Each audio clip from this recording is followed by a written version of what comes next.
All right. Thank you. Welcome everyone to Oxygen today, 4 October 2024. What we are going to do today is we are going to touch on the following areas: testing, and I've put Xavier and Oscar, but I don't see them here. And then marketplace, buy, sell, or creating a smart contract, Dylan and Israel. And then documentation, it's Mary and Rito. Okay. Then anyone else who can join, we are going to see what we can do. If you have got a question or a problem, please be free to say it out. One change that Rito requested is that we use the office live. It's like when we are at the office, you do things better and faster than when you are doing offline remote like this. I don't get much quality things when we are doing online things. It could be you guys where you are, you sleep, or internet is a problem, bandwidth, or you are using your phone. You can't work with a phone. You must use your laptop. So I really can't explain why when you guys are working online, I don't get working things. I get duplicates. I get shallow things, 2, 3 things. Then that is the challenge that I see. All right. So without wasting time, I want to cover up the backlog for the milestones for the catalyst. So this will help me also. What I will do every 2 hours, Reto, remind me, we cut the video, we close it, we start another one. Because some of these videos are too long. When they are too long, let me just check now. The challenge we have is when they are too long, I can't download them. Sometimes when I try to download, it says it's MP3. So let me just check for the last videos that we have. Okay, no, this one is very small. So which means we've got about 10 gig of space. Can record 5 videos per day. At least every 1 hour, 1 hour, 30 minutes, let's create another section. So that in a day I've got 5 videos. And let's make these videos technically deep on smart contract and nothing else.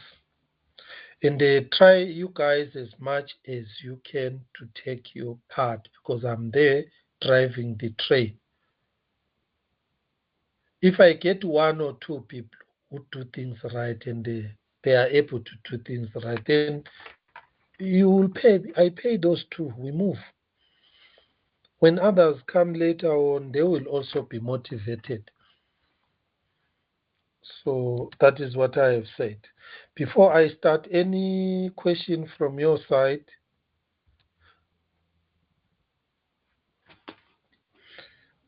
Xavier joined us now. Welcome, Xavier.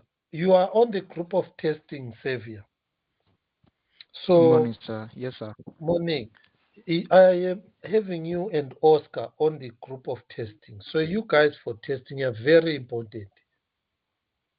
I want to get testing documents that are quality. Someone joins now. Who is this one? Lisejo. Yeah.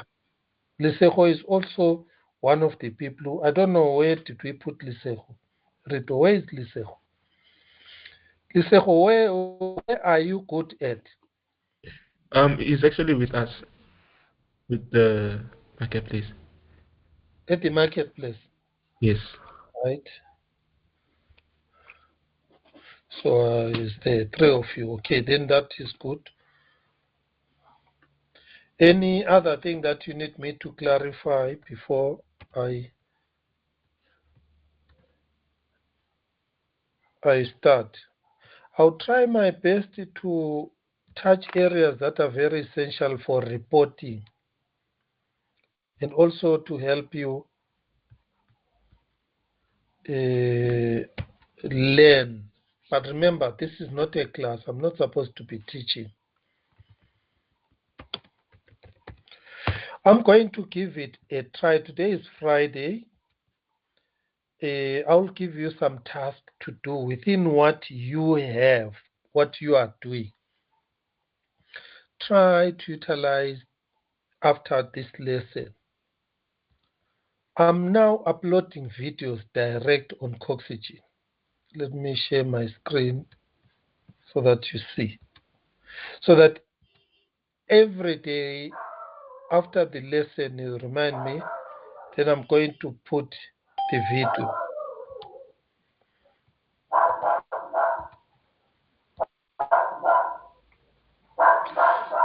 So now you must make sure every time you keep on checking with Coxygen. Just go Coxygen. Then you are going to see videos May 2024, videos July 22, videos August. If I can show you now the shortfall. May is done, was done before many of you came. So I had a lot of videos up to whatever. Where there is a challenge, let me go back. July, there is no June. There's 1 month that is no video, June. So then July, this is July. So whenever you need something, even when you are doing something, before you start anything, check all these videos. Please, I'm going to send everyone a link. You need to subscribe to the videos. You know, to subscribe is one important thing, because when I post a video, I go to the YouTube. First thing that I check is how many people are coming here viewed. You see here there are only 8 views, but this is a video for July 29. I agree, maybe it was very difficult to access the videos, to find them, but now it's easy. Just come to Coxygen. You just type Coxygen, coxygen.co. You don't need to type a lot of things. Just https coxygen.co. It will open up the website. On the website, you have got the videos there. Then you can go to a specific video, click one of the videos. There's somebody calling me. I don't know. It's this one. Hello? No?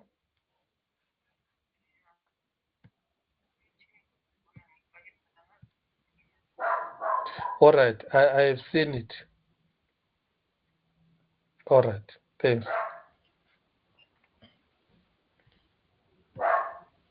All right. So that is the explanation I was telling you. Click one of the videos. All of you here. How many are we here now? We are how many here now? We are 8. Okay. So I'm going to send a link of this video on video to here. Help subscribe if you have not subscribed. Okay. Click that video, that link now. Then help subscribe so that you are one of those who subscribe, because I'm going to be sending videos. Then when you see, we can check how many people are reading it using these views. And then you can like the video. That is those 3 things to show that you have interacted with the video: the liking, the subscription, the views.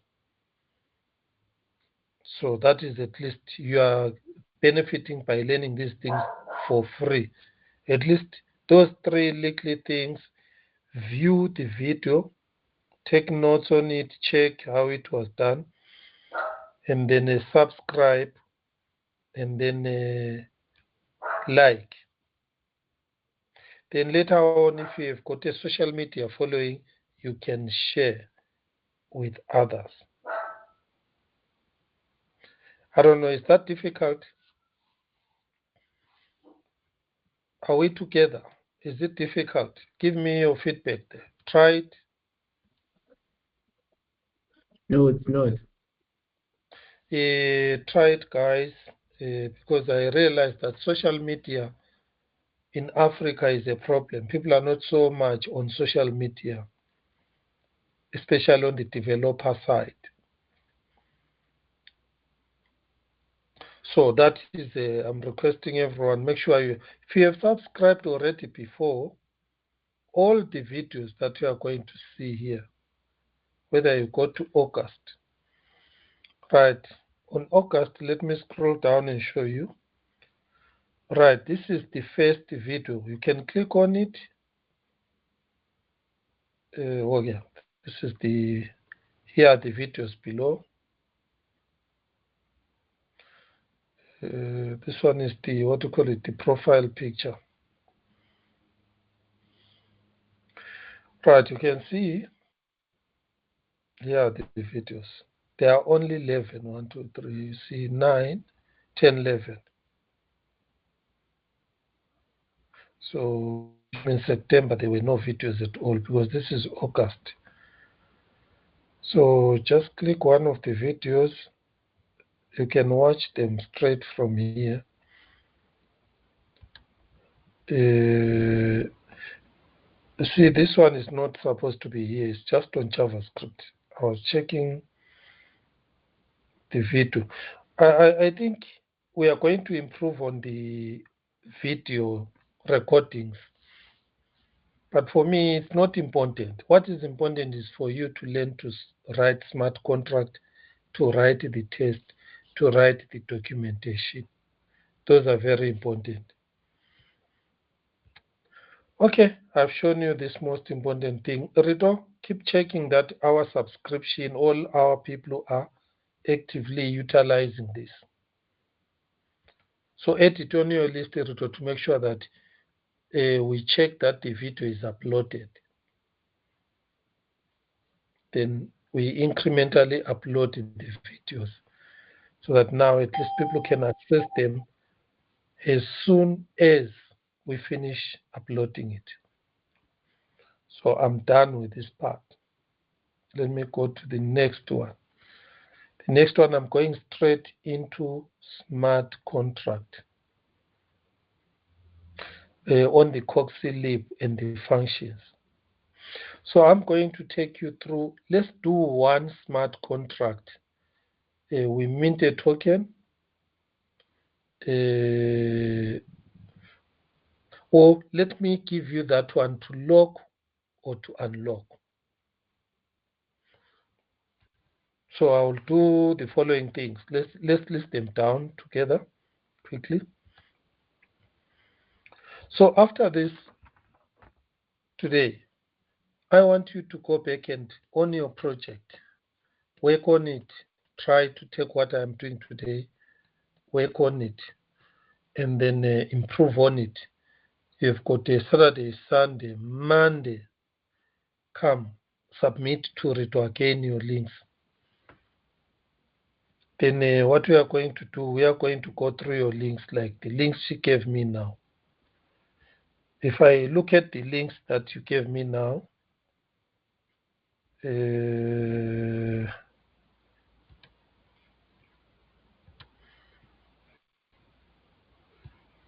are going to see it yourself that there is a big challenge. Right, this is one link that I got. I couldn't understand this. You click here, then you go to a documentation. The documentation, we need it, but now you see you are using a different documentation tool. we said all of us, let us use this. Let's use this Markdown book, this app. Let's use this, all of us, so that we've got one, and let us produce something similar or better than what I'm showing you here. At least let us all have something like this or better. By better, if don't change, because if you change and produce something better than this, that is not that I will accept. But if you change, go to something that you find easy and you bring it, and it's not up to this standard. You can see this one here. You can collapse your menus nicely on documentation. You have got a navigation bars left and right, which makes it, even on the phone or tablet, easy for people to read. The most nice thing about this, you can collapse the menu and have a bigger reading space. Rito, I asked you and I showed you how to close the gap. If you go to that video where I was showing you, I showed you how to close this gap, because there is a wasted space here, left and right. But if I'm searching for something here, for example, today I'm going to teach you about TX output class, which is this one. You see, the moment I finish typing this, it is already dynamically filtered and pulled out this. So I can just immediately click. Then you see, this is one feature that I don't find on any other search repositories. So now how to improve on this one? If you look at this one here, it has big spaces. There's a space there, big spaces here, and there is one line of code. Then it says TX output represents a transaction output. What is a transaction output? And then I've got this example here. TX output : from data. So what does this double colon mean here? We can't just assume anything. We see this is a parameter. It's giving me this text output. Here is where there is a problem. The question is, how do I use this function from data? How do I use that? And what is data? This is data type. If there is an example here, at least people are going to see, then it's better. Right, for you to know how to use this, where do you test it? There's a new, I would prefer on the documentation side. Those guys, Rito and Mary, on the documentation side, the improvement is remove all these big spaces, number your steps or your sections here. This is TX output class. It's a class. So if you go to the side, you're going to see it here. It is under which section? It is under built-ins. Built-ins what? Classes. That is why they are instantiating it with a constructor, new. And this is what it does. Guess this. And then getters. What are getters? What are setters? So for me, I need sentences that explains things with examples clear. So because this is very technical, and this page is finished about TX output. This is where we need to make it better. 100% better. So if I go to the next, you see, it is talking about TX output ID. The person who created this is very smart. But if we can fill in this gap that I see, this thing will be very useful for us and the other people who are coming on our group, and even for you. So on the document, as I have shown you what to do, how to improve on this. So if you have got any question concerning documentation,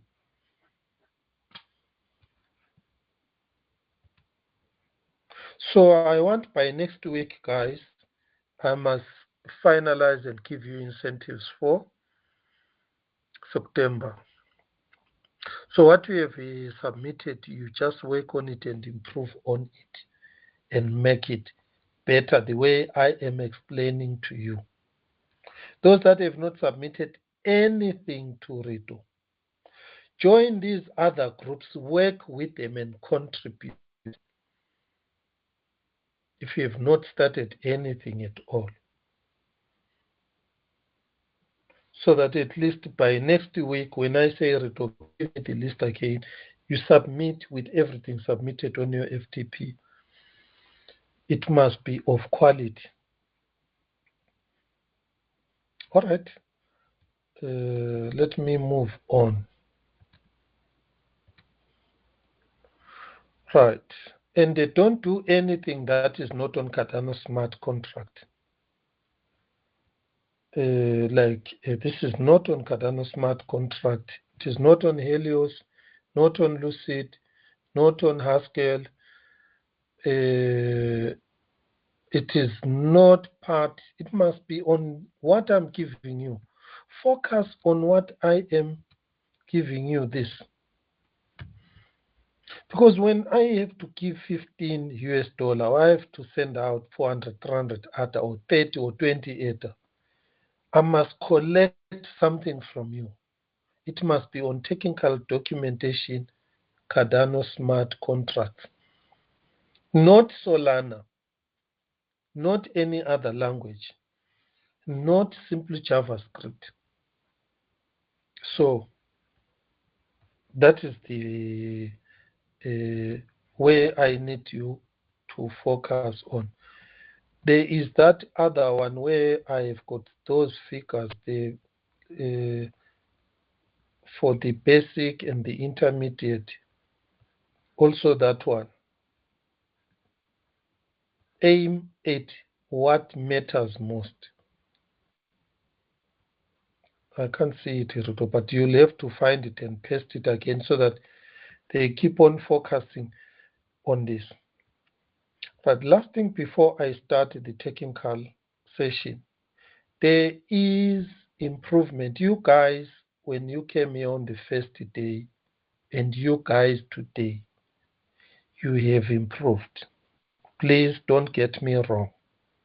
Don't get me wrong. Don't get me wrong. I am aware of the improvement you have done. Only thing that you need to be aware of, we need to produce quality of international standard. If I was just a lecturer, just give you marks 50%, 50% you pass. But this is not a college. This is a work. We have to do something that will be used commercially, that can be used by other developers. And then that they can pay for. If we say we are running classes for teaching Helios, anyone who joins us, he will produce smart contracts, this smart contract, that one from A to Z. When we give them our documentation, it must be of top class. They must be willing to say, okay, for sure, let me go to Coxygen Global. And then we charge them. There's going to be charging next year. Then we can put them in group. There's going to be a free for all. Then there will be some basic, intermediate here. Then there's going to be premium. On the premium, then they are going to go for the best and get the best. Let us aim for that. I'm going to start now. Right, the FTP account, I'm using demo. This is what I want to show you. When I open your FTP account every day, you must do something step ahead than yesterday. One step or 2, 3, 4 steps ahead than yesterday. That is why if you open all my folders here, each one of them has got features that are incremental. So if I crash today is what? Today is 4. I was working here, you can see. I last worked 5:58 a.m. If I crash today, I can resort back to yesterday, which is 3. This one. I don't lose a lot. I only use one step behind. Version control. The nice thing with this one is at the same time, this is live. Like I'm showing you now. So because I'm starting on this and I'm building on what I have done here. So this is what you do. So I'm going to create a second version of today, which is 4/10/2024. This is the second one. This is similar to your FTP you use to access your account. So now I'm copying this into this.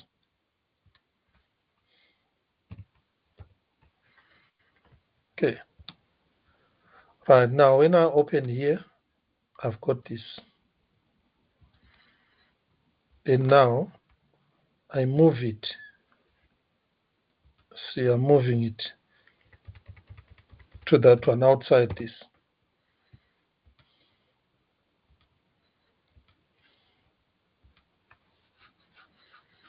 And now I'm going to do what? Open test. Live. It's live. Already it's deployed. Development, testing, and deployment all in one. Live. So on this one here, I can access it. Coxygen. Then we go Coxygen.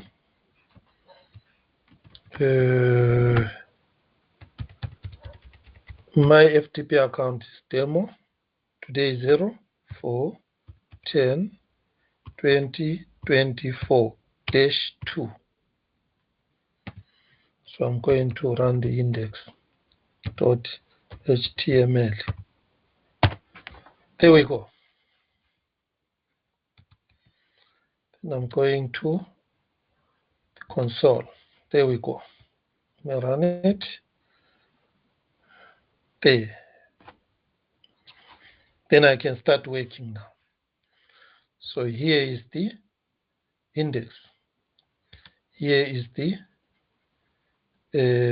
testing live, running live. This is the index source code where I'm doing some changes.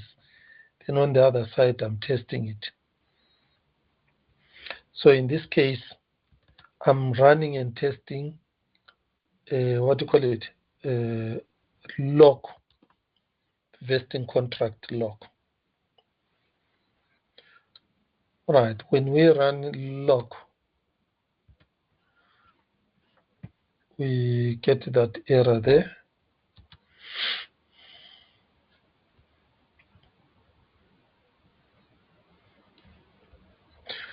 Right, let me run it again.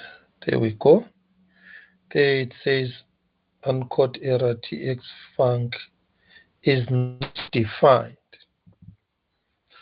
Right?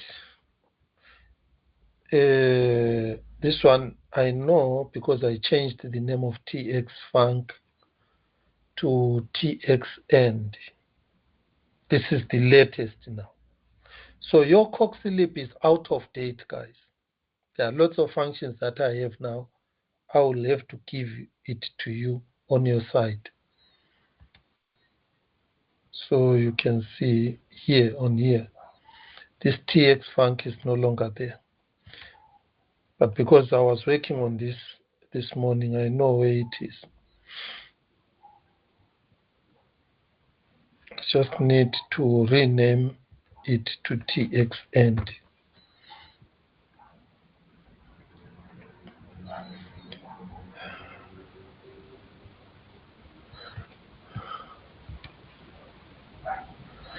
Let's go to the Cox-Philippe.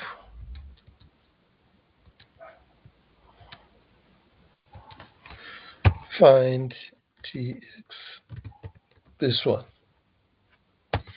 that one, that one, that one, that one. See, so I need to replace this. Let me show you this one. You see, I renamed this.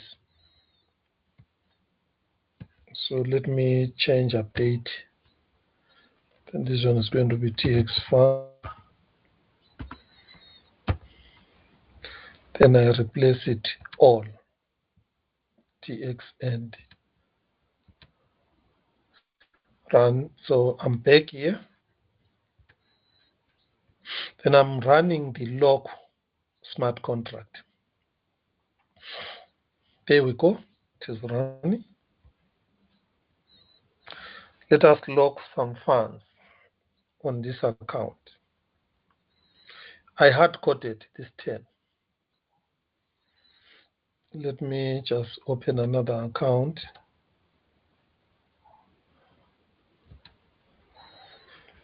Admin.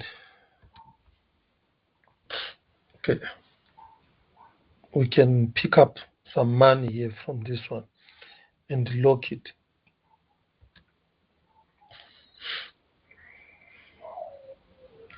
Right, I'm going to sign it.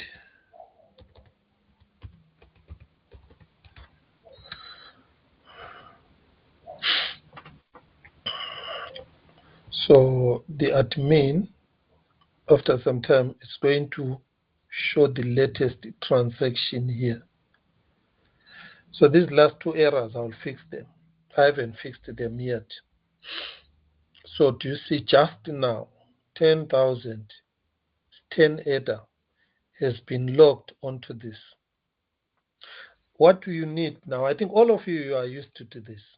All what you need, I know, is how does it work? How do I create a script and get it to work? Okay.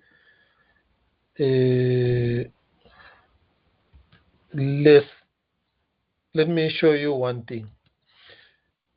You are not going to unlock it until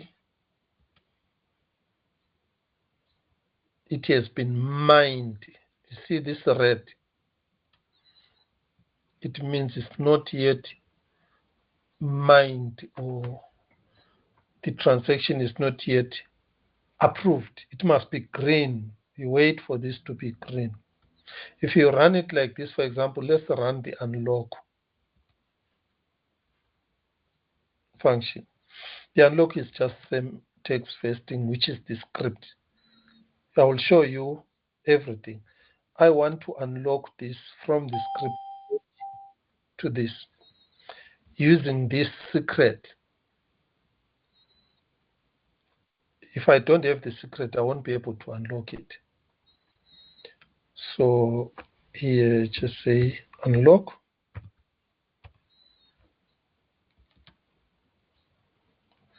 Leave that one as it is. So I want you to see what happens when I run it.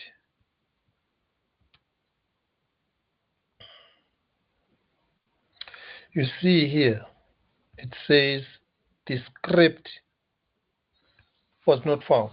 This is the script where I logged that 10 header, test header. It searched for it using this URL. It didn't find it. So you wait. You need to wait until it is on the blockchain, is mined, and is finalized. You see now it is on Medium. Wait for it. until it is green. Normally it's around 20 confirmations, then it's going to be green. Meanwhile, let me take you through the code for locking and unlocking. Now, if you look at this money here, it is 6199. So what you are going to see, that money is going to be bigger once we retrieve that 10 and we unlock it here. Let's see what the balance is going to be the moment we manage to do that. But meanwhile, we give it time. We go through the code. Okay. The code on the Coxie lib. I'm going to break it in sections so that you understand it. Let's start with lock. There it is.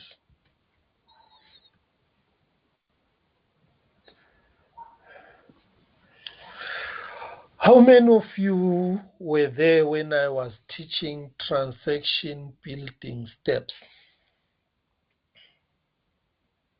The transaction building steps.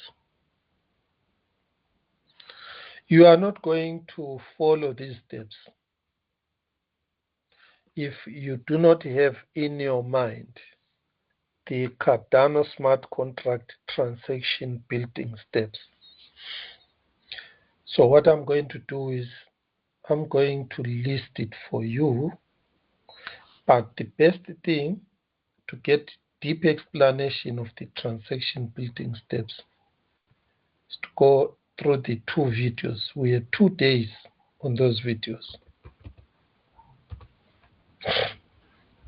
I think it was in July, if I'm not wrong, around 20.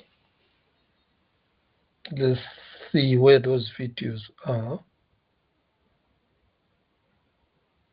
There it is.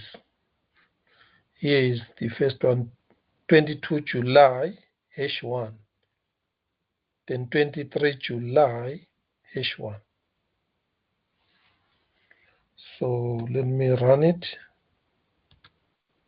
I can you hear sound?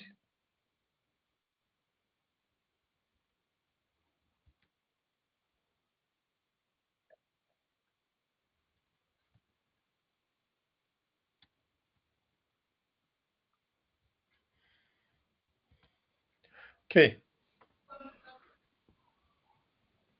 These are the transaction building steps, but you need to go through this video because I went into depth explaining from number 1 to number last.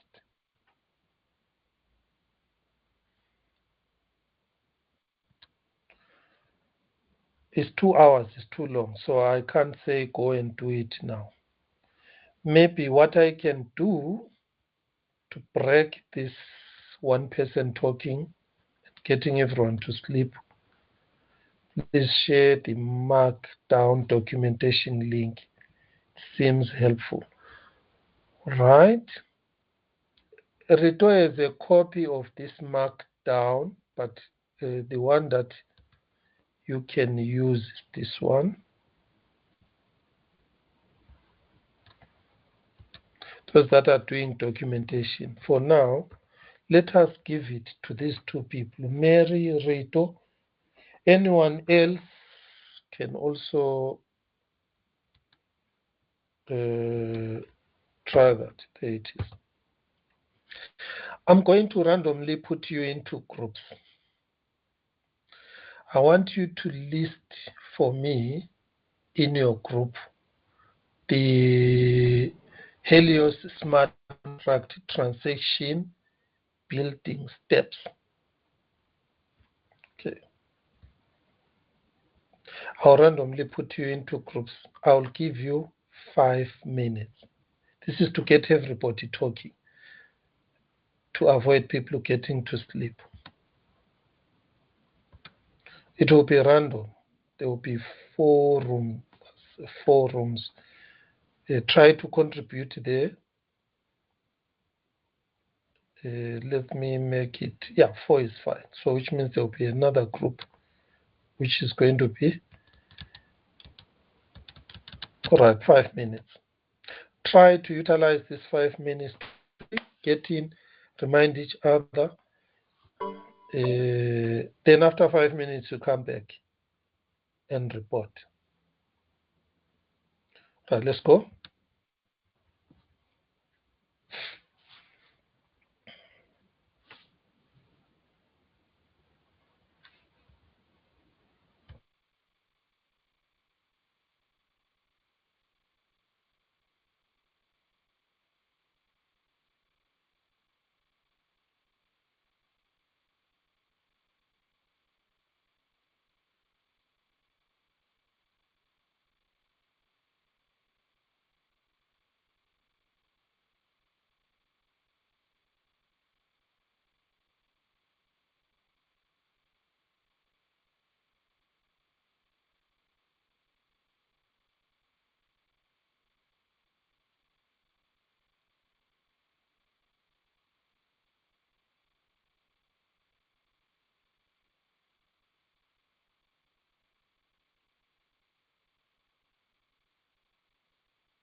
Welcome back, all of you. Right. So, I'll call your names. When I call your names, you immediately give what you found quickly. Because remember, the exercise is to get everyone. If somewhere paper, I always write these things down so that I remember them. Israel, can you start? Give us what you found. okay, so the first step is that you have to create a contract or a script, right? A Helios script, and then you put it inside your JavaScript IDE. Let's say, for example, in a variable. And then from there, you have to compile that contract. Mm-hmm. So after you compile the contract, you then gather information that is needed to make the contract viable. For example, information from the datum. If your contract has a redeemer, you can then get the redeemer. And then when you have gotten all that information, you can then make a new transaction, right? And a transaction input, sorry. The transaction input consists of UTXOs. Mm-hmm. So in those, so you have to get your UTXOs by getting the wallet, what do you call it? So you have to get the wallet API. From the wallet API, you can then pick the UTXOs from there. And then when you have gotten the UTXOs, you also need the transaction output. I forgot what the transaction output does, but then after you have gotten the transaction output, you can then finalize the transaction. But it depends. I think it differs on what you are doing. For example, this might be for like sending ADA or assets, for example, and then there's the one for minting. So for the minting, you have to get like the minting policies and all that. But then I think it differs attaining what you do. Thank you. Group 2. Prefina, do you have something to add before we move to another group?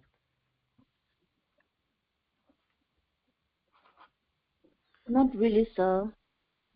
I don't Thank really you. have much to add, but I do know that the first step is the wallet setup. Then the second one is the recipient's address, the date, transaction, initiation, and then it just goes on. But I think that Israel has named most of the things, so yeah, I'm good. Good. Let's go to group 2.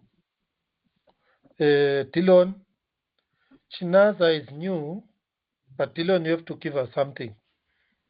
Okay. Just to add on what Israel was talking about, is this you prepare your should I say the input output details to identify the UTXOs, the unspent transaction outputs. Then you need to specify the destination, which is the address and the amount or token that you want to send. Then also you need to calculate the transactional fees to estimate the transactional fees, based on the transaction and the is it the I forgot, is it the protocol parameter? Yeah, then you calculate the fees. Then after you sign, sign the transaction, to confirm that you're authorizing the transaction, either sending ADA or sending an NFT. Then you submit it. Yes. Um, yeah, I think that's all what I can say right now. Yes, we had something new from you. Fees, calculations, submissions. All right, we are building up something together. Let's go to group 3. Group 3, I've got Liseho and Mloko. So Go ahead. me and Moluko discussed that the first step with transaction building steps is that you need to first need to instantiate an object which is going to handle all your transactions. That's the starting point of the TX building steps. And then after that we discussed that you can also add your methods, which are going to adding your input and your output. Right. I got something new from you. Right. Thanks. If you have got a question, keep it now. Let me finish with the last group 4. Then I'll open up questions. Everyone must be free to ask questions. Sevia and Rito, over to you.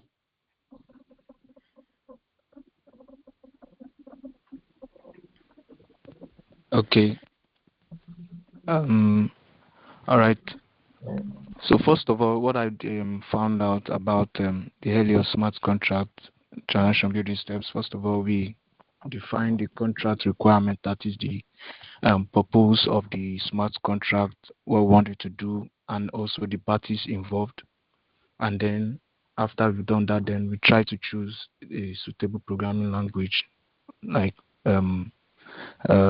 Solidity, for instance, or perhaps Helios. Then the next thing we do is to now begin to write the smart contract code, where we define the structure of the smart contract, the variables, the functions, and the logic involved, behind the smart contract. We try to compile and deploy. We can use a compiler like sub compiler, and then we deploy to Helios network using triple migration. And then after deploying, we try to test the smart contract. We try to create a transaction to see how it runs. We try to yes. All right. Now I'm going to open up to everybody. Questions. You can type your question there. You can ask questions.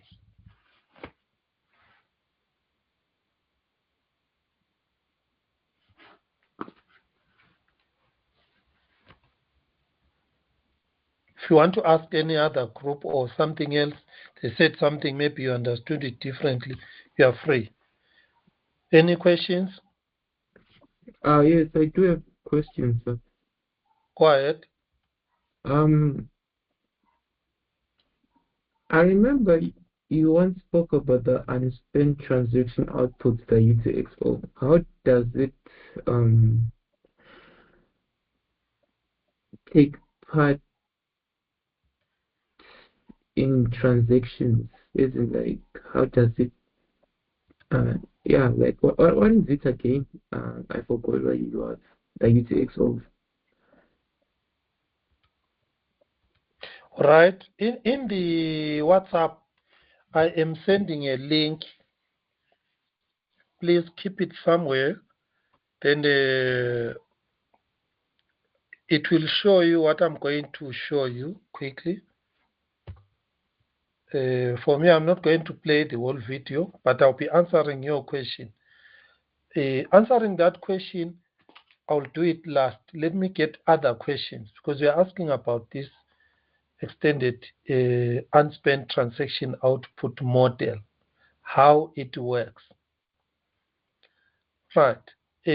I'm coming to it with that link I've shown you. I'll explain it. Who else has another question? comment or something you wanted to add. Sometimes what I realized is when I say something, do something, and I got it wrong, and then later on when I get the right thing, I don't forget. So that is why I always have my paper and a pen, draw diagrams to help myself get a picture of what is. So let me share my screen and then explain to you in brief the EUXO model, because the transaction building steps, they are all about processing unspent transaction output. So I've shared my screen. Tell me if you can't see it. I'm going to be talking. That is why I've muted the video. I'll just move and explain what you see there.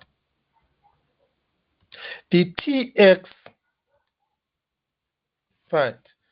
Can you see my screen where you see some red and blue and box TX1, TX2? Can you see that? Yes, sir. If you can't see that, then I'm waiting for the bandwidth so that you can see it on your side. Can you all see? Yes, sir. If you Yes, can sir. see, if you can see Yes, to sir. show that you can see, Yes, sir. read for me some of the things that are on my screen. TX1, TX2, Bob, Elisa. Yeah, good. Yes, there is Alice, there is Alice. Bob, TX1, you see there is TX2. Do you see some numbers there?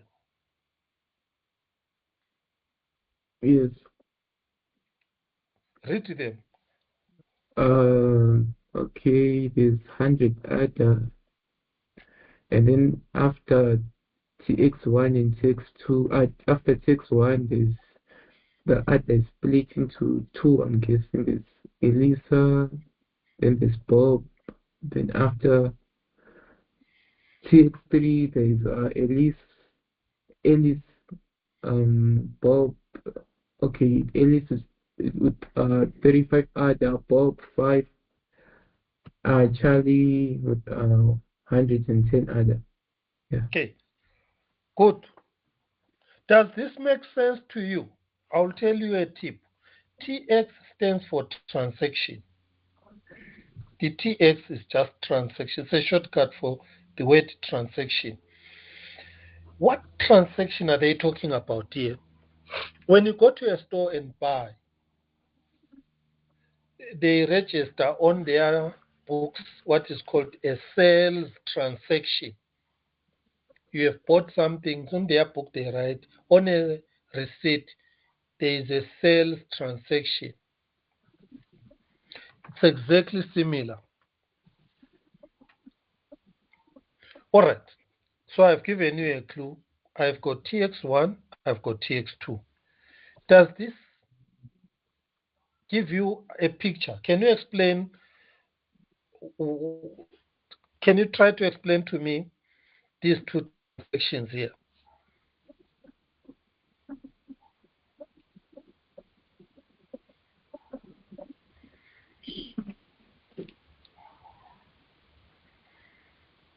Okay. So, so Alice has 100 ADA and has made a transaction to Bob. So when the transaction is made, Bob then has Bob now has 10, has been added 10 ADA, and then Alice has been they have taken 10 ADA from her account, so now she's left with 90 ADA from the first transaction. Coming to the second transaction, so they've both made transactions to, I'm thinking Charlie, if I'm not mistaken. So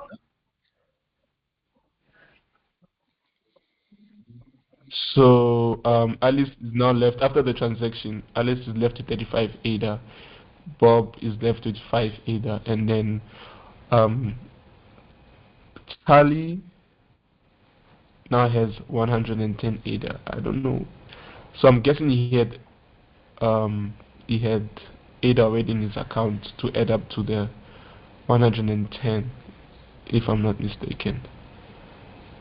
You are getting it right. I think this diagram, it is helping you a lot. The way you have followed up, you are almost 90% following it up. Right. The first transaction, it is Alice who is sending money to Bob. So that transaction, it takes 100 ADA and gives Bob 10 ADA. Then what is left is 90 ADA. Then this transaction 1, it sends the change, 90 ADA, back to Alice's wallet. Bob's wallet now has got 10 ADA plus, which is coming from transaction 1. Transaction 2 is similar to transaction 1. The blue, look at the blue. The blue are inputs. I don't know if you remember that. We're talking about TX input. That is the blue. They are called inputs because a transaction needs some inputs. It will produce some outputs, change, and some other new transactions. What I want you to know is the blue lines and the red lines.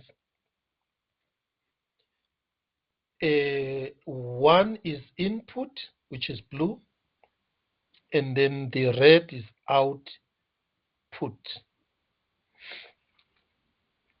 Okay? So transaction 2 has got 3 inputs, 90 ADA, Alice, Bob, 10. There is Bob again, which is what?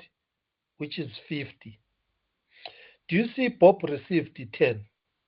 But on Bob's wallet, it's no longer 60. It is 2 UTXOs. One UTXO has got 10 ADA, another one has got what? 50. That is what you need to see. That is why now transaction 2 is taking on Alice's wallet 90 ADA, 1 UTXO. And then on Bob is taking 10 ADA. On Bob's wallet, there are 2 UTXOs. One is 10 ADA, another one is 50 ADA. But when you open Bob's wallet, you only see 50 ADA. But when you actually go inside under UTXOs, you are going to see where the actual 10 is sitting on its own and this other one is sitting on its own. So what transaction 2 does, it takes 3 inputs. Why? Because to give Charlie 110, not one UTXO has got that 110. So it adds all those 3. That transaction requires 3 inputs. Alice's UTXO alone is not enough. So, but Bob with 2 UTXOs still has got 6. But these 3, Bob and Alice, their combined UTXOs, now they have got more than 110. So now the transaction 2, it destroys all the 3 blue UTXOs. They are spent. When I say they are destroyed, they don't disappear because the blockchain will always keep the transactions, but they are marked spent. So which means they can't be spent again. You only spent it once. Transaction 1 has got one UTXO, that is input. That one is spent. It still sits on the blockchain with 100 ETH. Then the outputs are those red to 90 and 10. And then those ones, the red ones, are unspent. Unspent. They are the ones that show the figure on your wallet. They are the ones that carry NFTs that you see on your wallet. The moment it is spent, then you won't see that art on your wallet. Then transaction 2 spends 3 and produces 3. Why 3? Because we are giving Charlie 110. Then the change goes to Bob, and the other one goes to Alice, which is 35. So here, two concepts are in your head: the unspent and the spent, but all of them are still TX. Sir? So any question concerning that? Yes. I want to ask. Ask. So Alice is sending money to Bob. He has sent 10 ADA to Bob, right? Yes. And then yet there's Bob again. Isn't it the same person that she's sending the same person with the other one has 50 ADA, and then she's sending money to Bob, which has added 10 ADA. Do you see? It's the same. All right, it's the same person. I like that. It's the same person, but remember, on the blockchain we are developers. It is a wallet.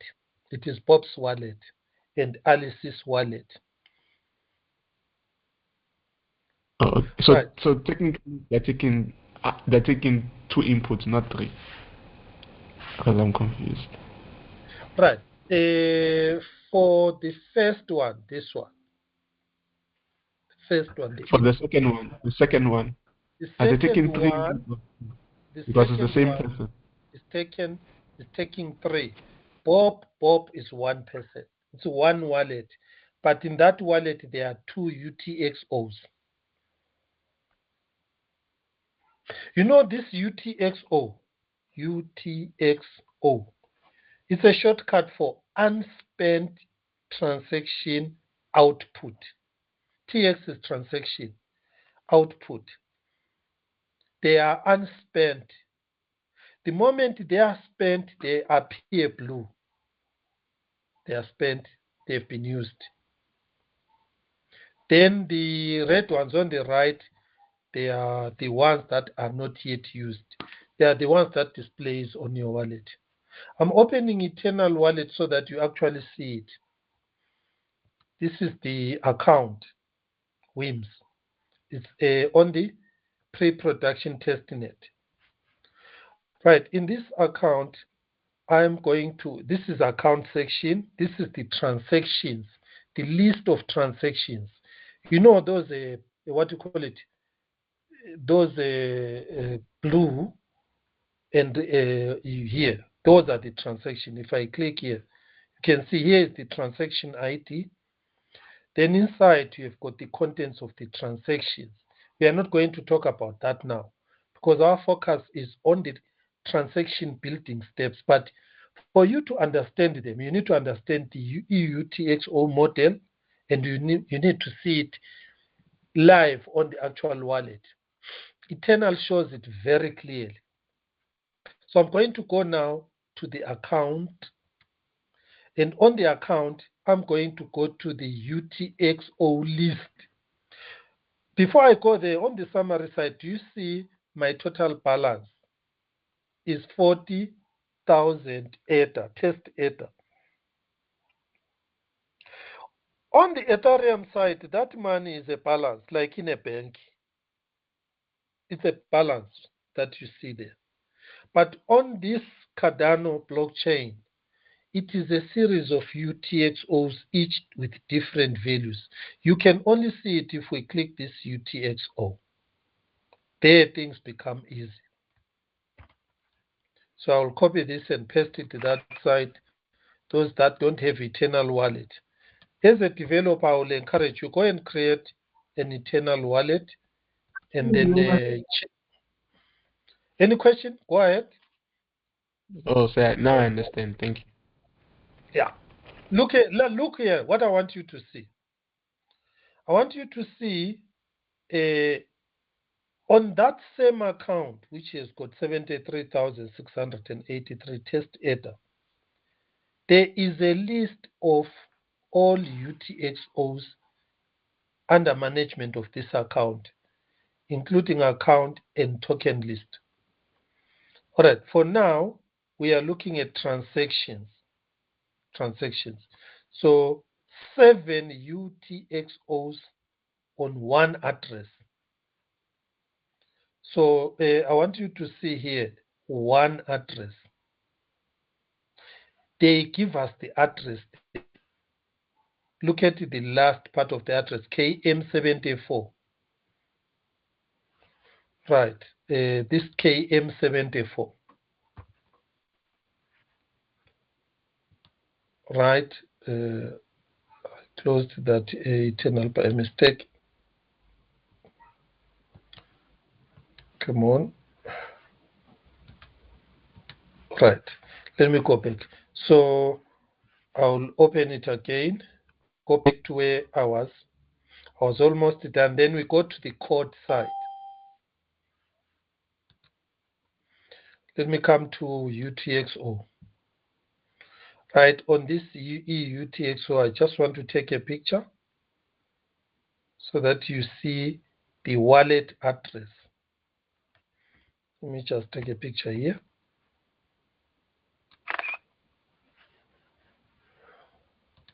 I'll paste it for everyone to see here. There's a number 2. UTXOs of an address.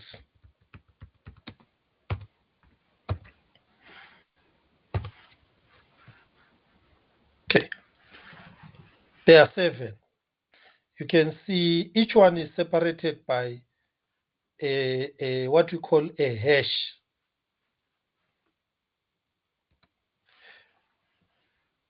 Each hash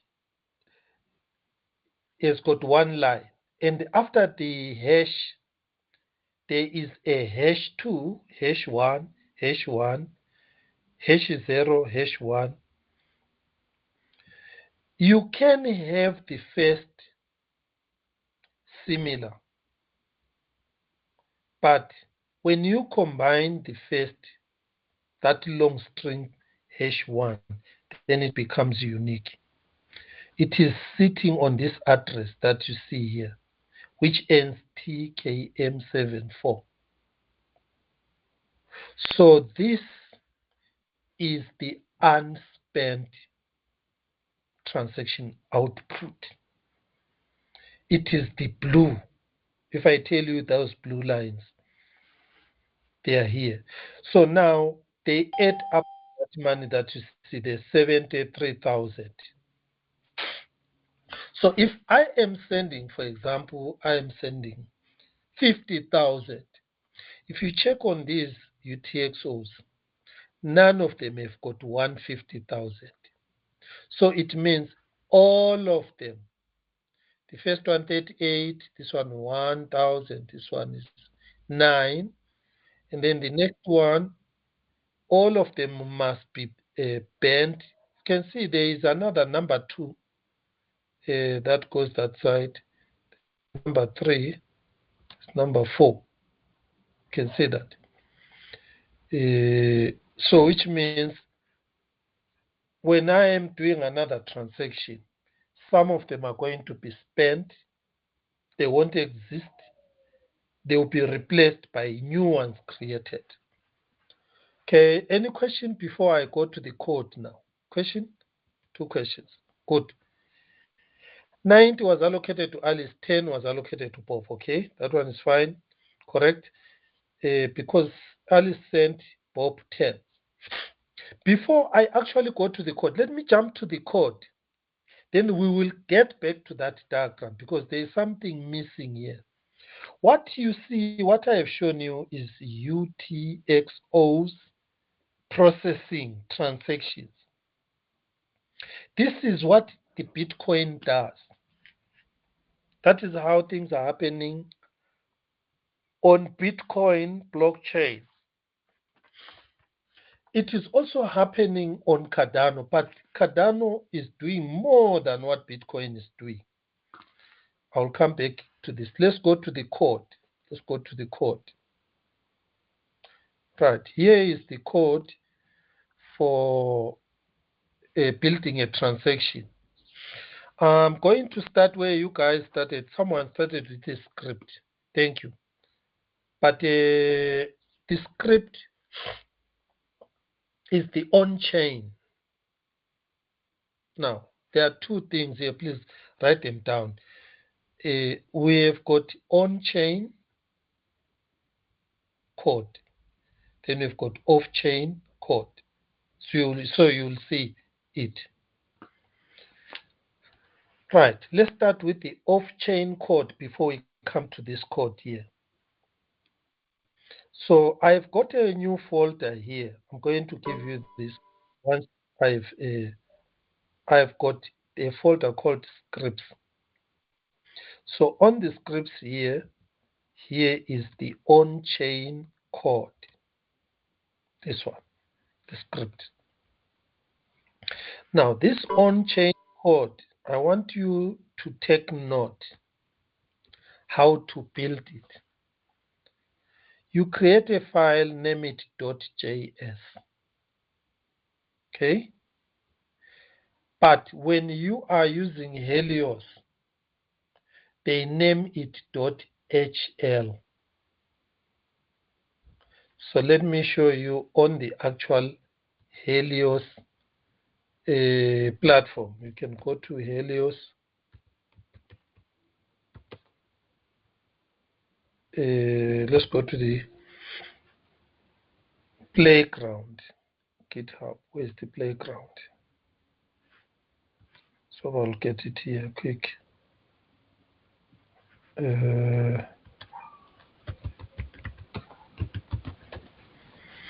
Playground Cardano. There it is. This one.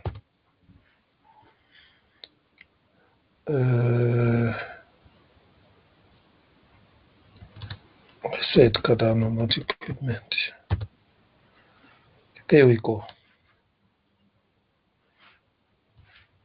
Did I get it? Yes, there is the playground. The playground is a compiler for that source code. But now with the Helios, the one with the Coxilib, the compiler is inside, it's built in. I'll show you. So here I'm going to take this, I'll say create a new file here. Then paste that code. You will see this playground. It's like your IDE, VS Code or whatever. It is named the file, first thing. And then this named file, this is the name of the file. Then this is the source code. You've got this function called main. I want you to see how it is named. The keyword is func, not function. Main, these are the parameters. It is an arrow to say it is going to turn true or false. I think some of this you guys, you have done it. We are going to discuss it later. There is a video that explains this, which we have done before. The Redeemer, the Datu. Okay, now I want you to see the TX, where it's coming from. You will see TX declaring a new variable TX of a data type called capital TX. And then it is coming from CTO, which is a variable of a data type script context. So here the object is called script context.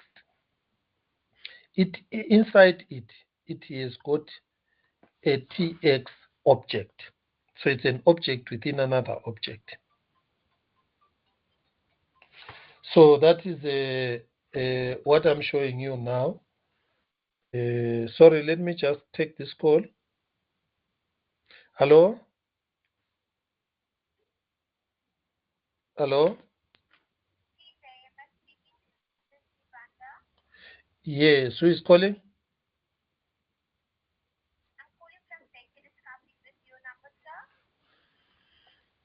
Yes, I'm in a meeting now. Can you call later? Come again?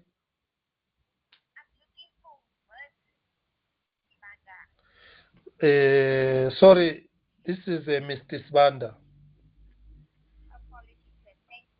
Thank you. Right, let me quickly move. This is where I wanted to show you on the on-chain part. The TX is a member of script context. Script context is the environment of the whole transaction on the blockchain. Script context has got transaction inputs, all those blue lines, and it has got transactions output. As you saw, the blue lines are a list of inputs, the red lines are a list of outputs. All these array of inputs, array of outputs, they are in this script context. In this case, we have selected the one which is called TX. And then with this TX now, you have got this function called isSide. This is where now you need to know the TX building steps on chain. And then you need to know the TX building steps off chain. Let's go to the on chain first. You go to the book. And in the book here, under the API, no, under the, where is this? Is it under the API? Let's check. No, type it there. TX. There is the script context, but now let's go to this. Yes, it's under built-ins section. Under built-in section, you go down to the TX. There it is. So this is the on-chain object. Right, you can see what I was telling you. There is this TX. Here are the members. These are the members of the TX. New, here is the constructor of this class. Right, the constructor, it's a list of TX input. Here is another list of TX input called ref underscore inputs. See here, inputs, it's a list. You saw there were so many of those blue lines. Then the outputs, the red lines, there is a list there again. See that? Then we've got some other things like fees. That one is a first part. You'll see the other part. You'll see fees. Fee is another output. It comes differently. Then we've got some other members of this class. Right, you have this part. Now, what I'm going to show you here is the off-chain transaction building, body building, or body, because it's a transaction body building steps. So when you are writing a smart contract, from the playground, we've got that code. Once that code is compiled and is running, you come this side, you paste it here on a separate file, import this file onto your main program. I imported it here. There it is. It is that file I showed you there. That was on the playground. So here now we have got this script. This is what we call a script. There are words which you should underline. One is called script. Sometimes they call it script. Sometimes they call it validator. It's the same thing. It is the source code that is going to be executed automatically on chain without human intervention. From the time it is deployed on chain, it's going to run forever. You will never be able to go there and take it out again. That is the power of the blockchain. So we call it validator. Why? Because the way it works, it validates the transaction. If the transaction is validated correctly, it is allowed to run. If it fails because there are some things that are not there, maybe you are trying to withdraw money, which you don't have, the transaction fails. It returns false. It doesn't run. It only stops on your wallet. It will never even go to on-chain. The moment it validates true on your off-chain here, I'll show you here. Here we are all building the what? The validator, the TX. We are building the transaction, giving the validator the inputs it needs to logically allow the transaction to run or logically deny the transaction to run on blockchain. Because remember, when it is running on blockchain, we won't be there. We can't stop it. We can't change it. That is why it's called Turing complete. Now, let us look at the body building steps. Before I go through them, this is the off-chain TX. You will see right from here, TX, I instantiate it, create it. It's empty here when I create it. But down here, when we get to this, actually this one you won't see it properly because the TX end has got the, what do you call it, the code that I want you to see. So which means we are going to see it on the CoxyLib, the TX end. Let me copy it because you need to see it. Right, let's go to the TX end. Yeah, there it is. So let me copy to that side for now. I'll comment it out. We are on the log here, which is this one down here. So I'll comment this one out for now. Put this code.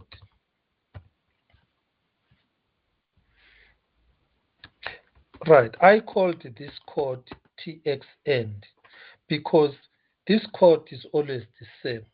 When we are building smart contract using CoxyLib, this one will always be the same. There will be very few instances where you are going to change those lines there. It will follow that unless you will see how we are going to improve on this. Before I go through this part, let's take a break. Then let's have some questions.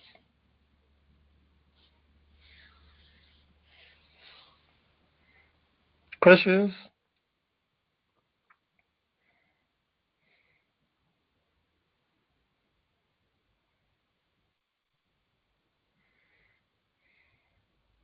Is it too much for you?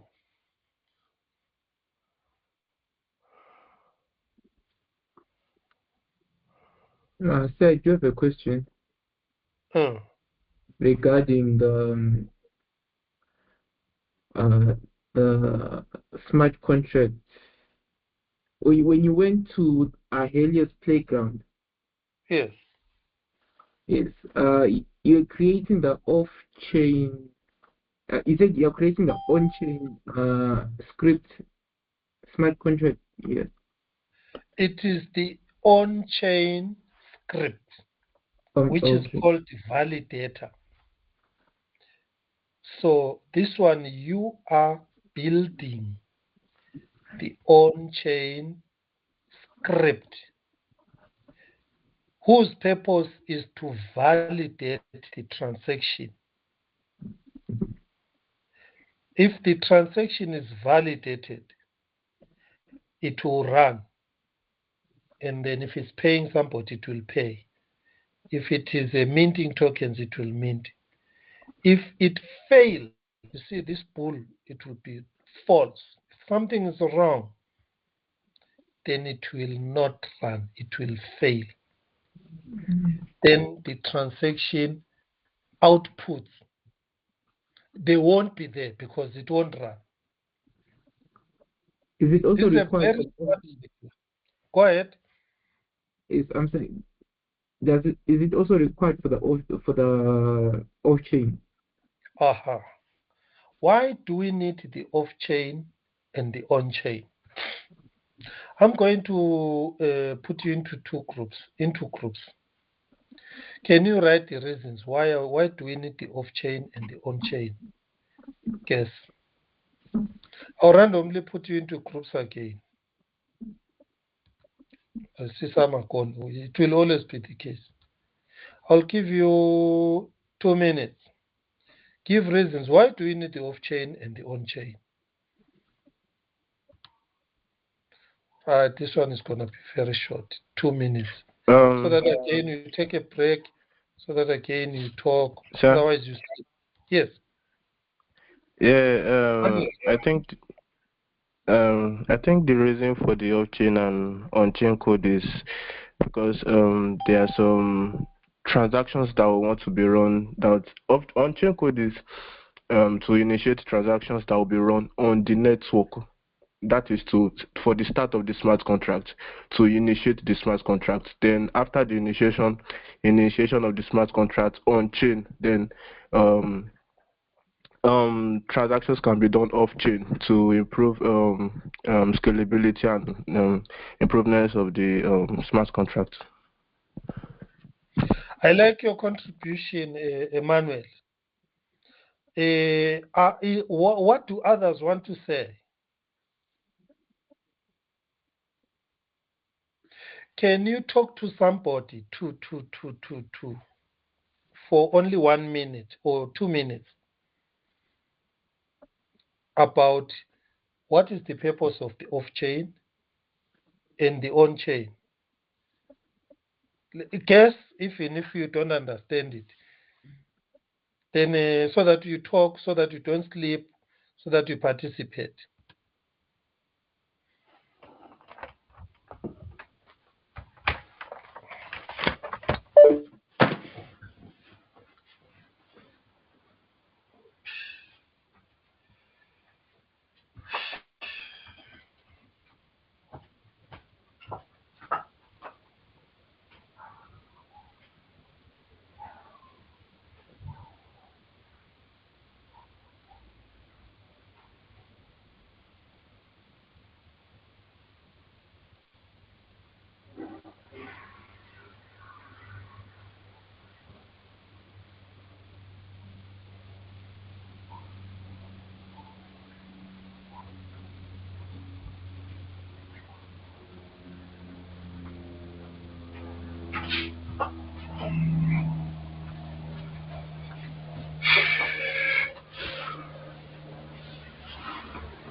Welcome back.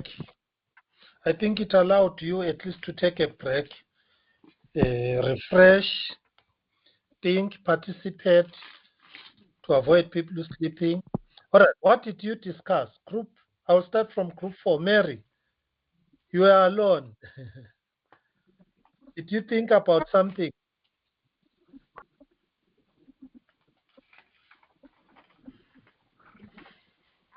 Joined. So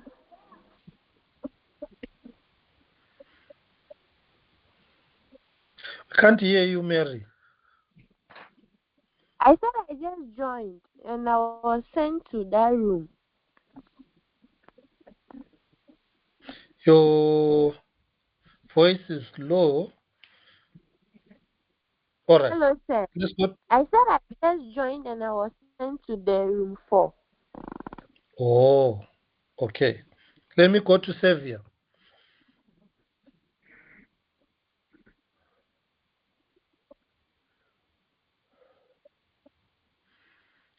It was a Can room anyone 3. hear me? Yeah, I Can can hear anyone you. hear me? Yes. Okay, I think if I get your question right, off-chain transactions, they are basically for more secure transactions and for more transparent, for security and I think more of transparency. But off-chain is basically for faster transactions to increase scalability. I think that will answer. Thank you for thinking. Let's hear what others say. Dylan, Emmanuel.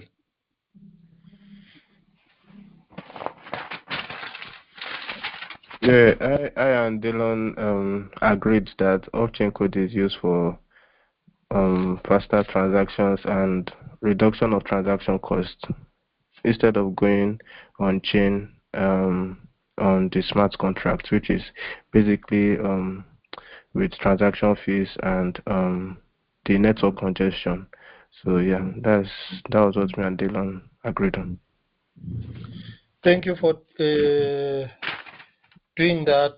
Let's go to Israel and Moloko.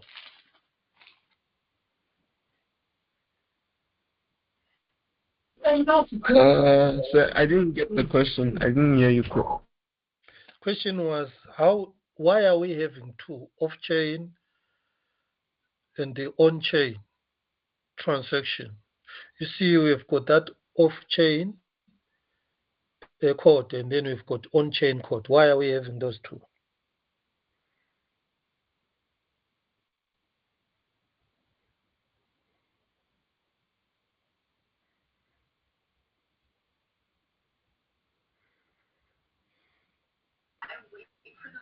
To dry just like this, and then I pick off the individual petals to save for harvesting. I already started, so that's why this bouquet looks. So I think Yes. off-chain code runs directly on the blockchain. On-chain, still tinkering. We're still thinking. Right. Let me Yes. show you the off-chain, then I'll show you the on-chain, then I'll go through the app. Then when I finish, I want you to check whether your answer was right or wrong.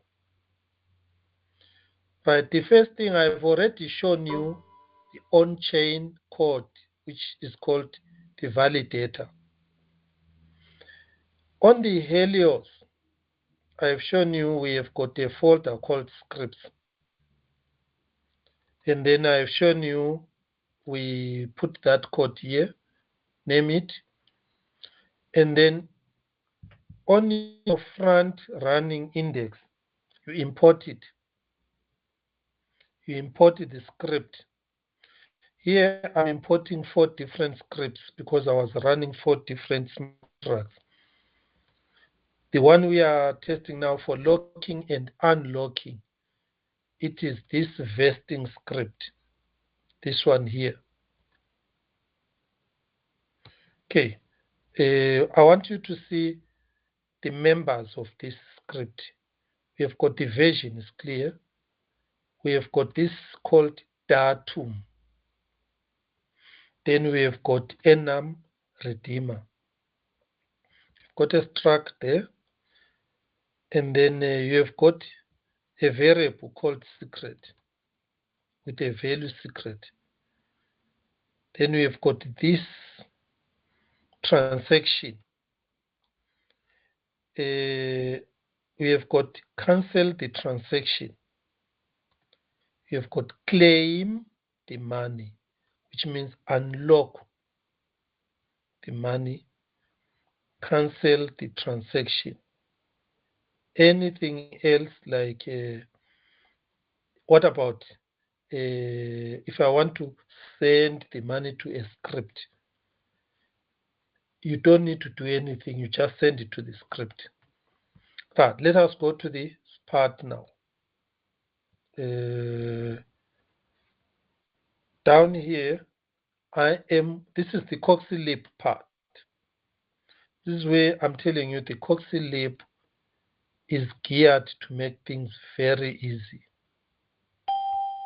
So what I'm removing now is the code you don't need for the locking. All what you need is to call this function unlock or lock. So in this case, I was calling the unlock because we did the lock first, then I changed this unlock. Right, forget about this. This is for something else. We don't even need it. See, so if I were to take out the code, all this code, you are going to have two lines when using the CoxyLib. The first is you import your script. Why? Because your unlock or lock needs you to give it the script. Then the second variable, a parameter, is the amount you want to unlock. Then the third one is the secret, which is the datum. Now, let us go on to this function unlock and also check, because the unlock and lock are similar. They follow the same steps basically. So that is how CoxyLib will simplify everything. Let's go to the CoxyLib now. Let's start with the locking part. Right. There are some things that are common that will always never change, which CoxyLib simplifies. So I am going to comment it out. This. You don't need to memorize it. You'll always have it given to you. On the index part, I've even put a lot of it at the top. So you don't need even to worry about it. We will discuss it later on when you really need to make some variations left and right. In short, what I'm telling you here, you need those blue lines called UTXOs, unspent. So this fetches them from your wallet. Okay, whether you are Alice, you are Bob. Then this part here is just for you to be able to get the addresses, get the UTXOs, and then get the addresses where that are going to receive the change. You will see it when we go through. I am starting with this part here because on the next CoxyLib library I'm going to give you, this part will be a one-line function. I've got a one-line function called start. If you... Yes. The change address, I have been wondering, what's the change address? If you looked at here, yes, Alice yes. is 100, but is giving 10, then the 90 is the change. So this 90 is going to sit at an address. where this 100 came from.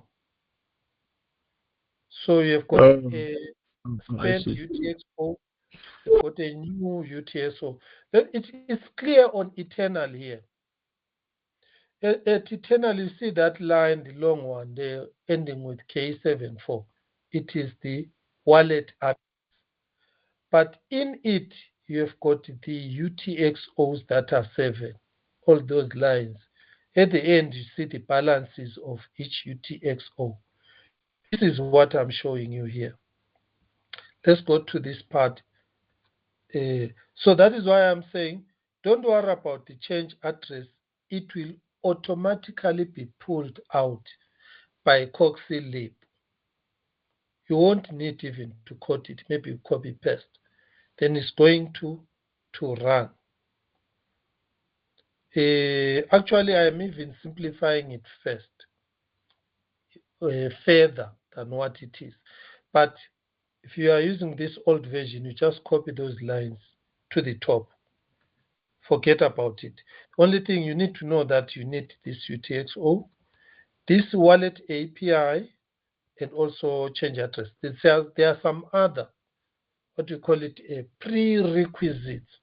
I don't want to talk about them now because all what I want you to build your marketplace.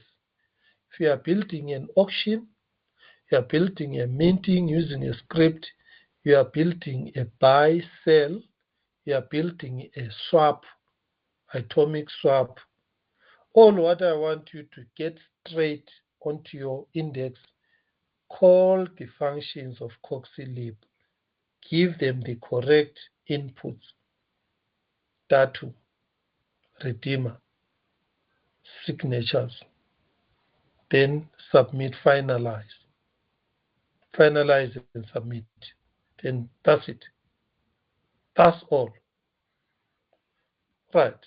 So the last part here, remember I commented out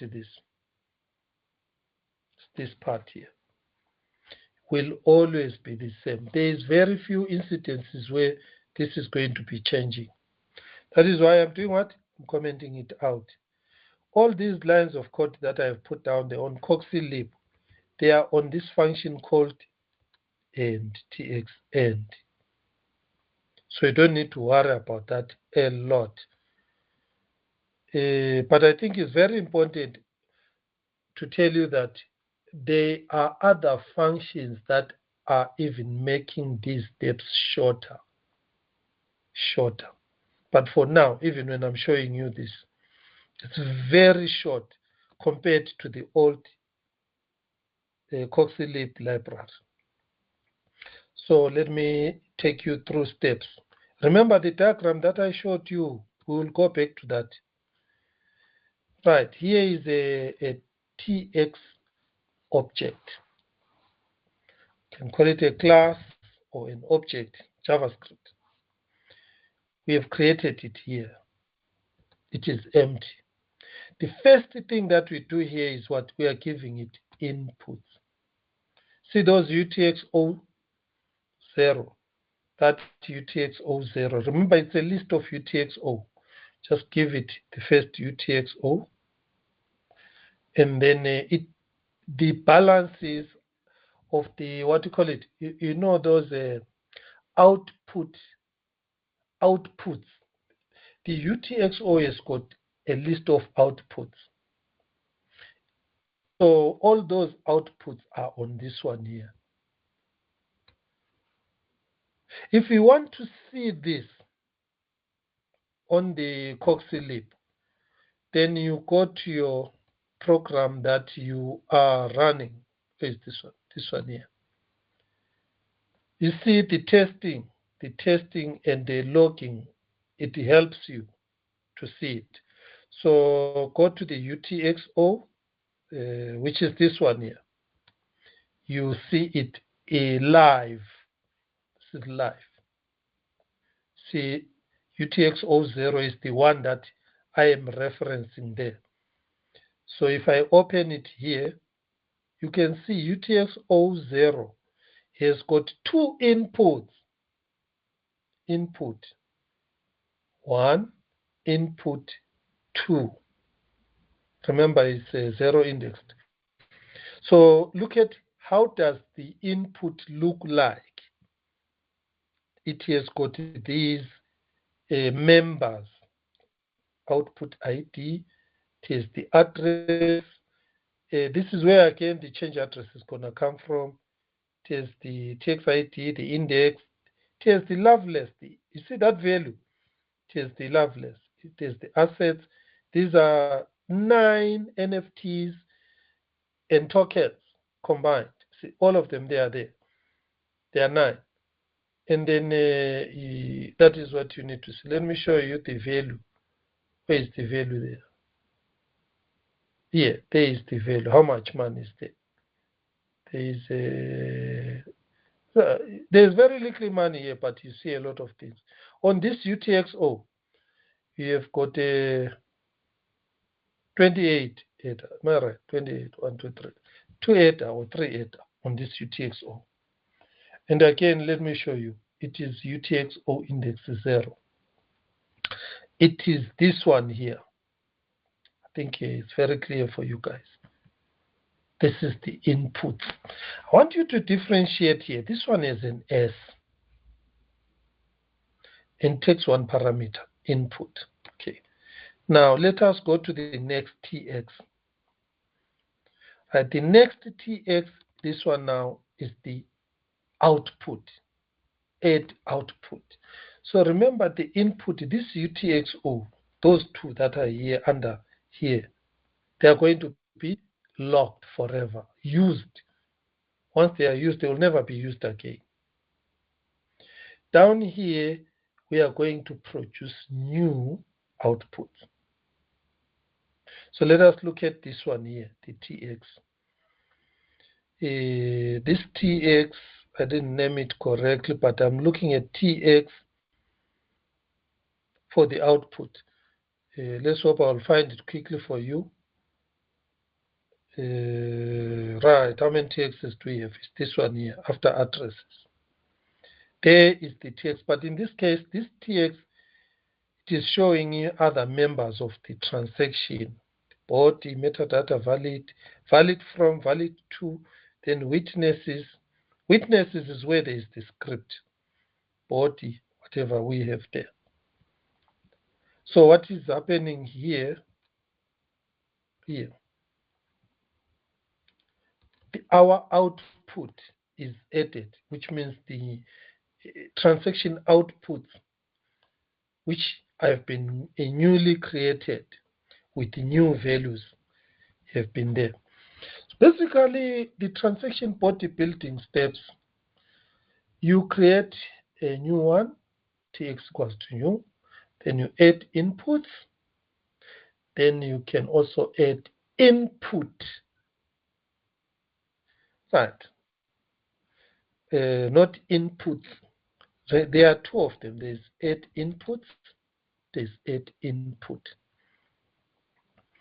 So we can go to the unlock also here. You're going to see, there we are.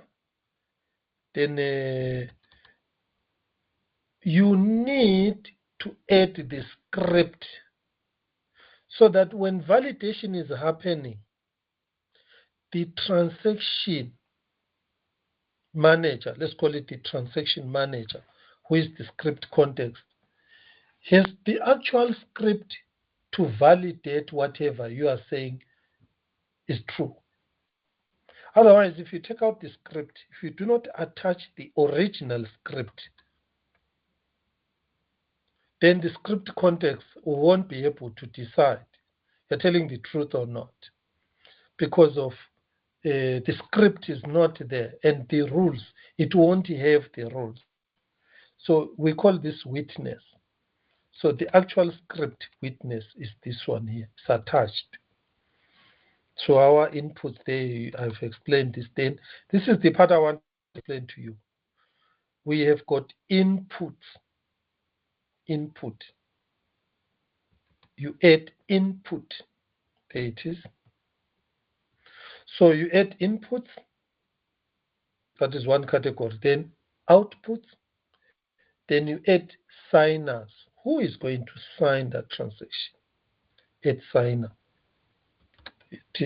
Then from there, add signatures. There is a difference, the signer you add and the signatures.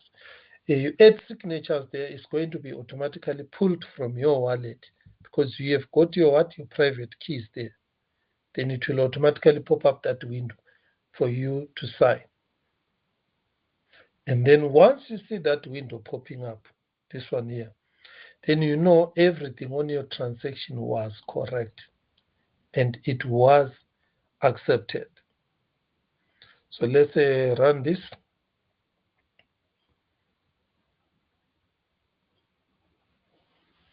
Okay, you see this one is still being rejected because of this part here. After some time, it's going to be all right. I don't know why sometimes it takes too long for this to be available. Let me check with the lock so that you see that box popping up. All what I will do is I'll just change this to lock. So when you run the lock,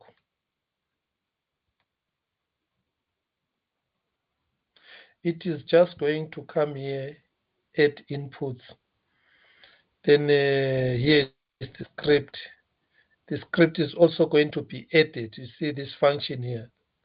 It is going to be added inside, and then the add signatures, the outputs, then finalize, everything is inside here.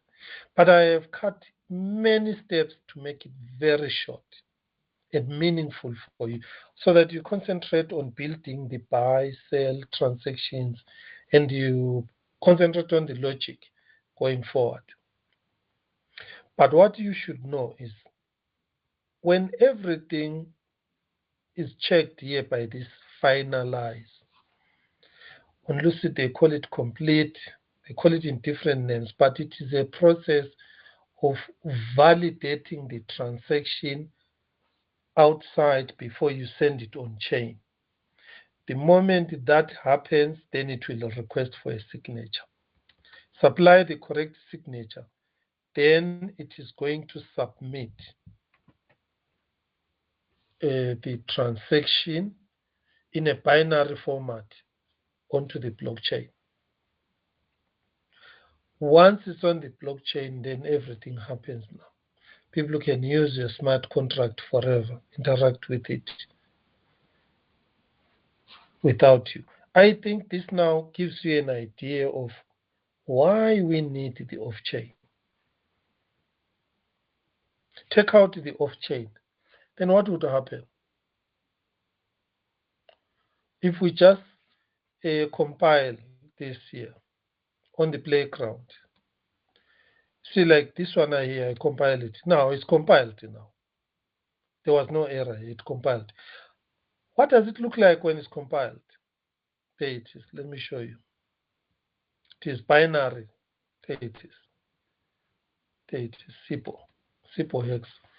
SIPO stands for Concise Binary Object Representation. It is in a hexadecimal format. All those datums, redeemers, their parameters, they're inside here. That function main, the script context, object TX, and the methods. All the logic of validation of a transaction, it is in this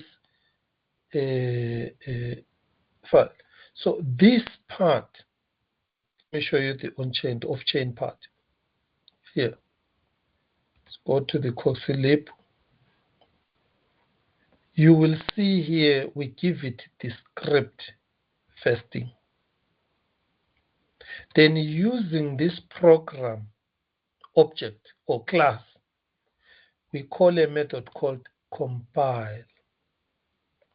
Then we've got the compiled code. Yes. You can stop recording and record again. Yeah. Let us take a break also. All right. Thank you very much. Yes, so that it doesn't become long. There is one more before you stop. Let me see.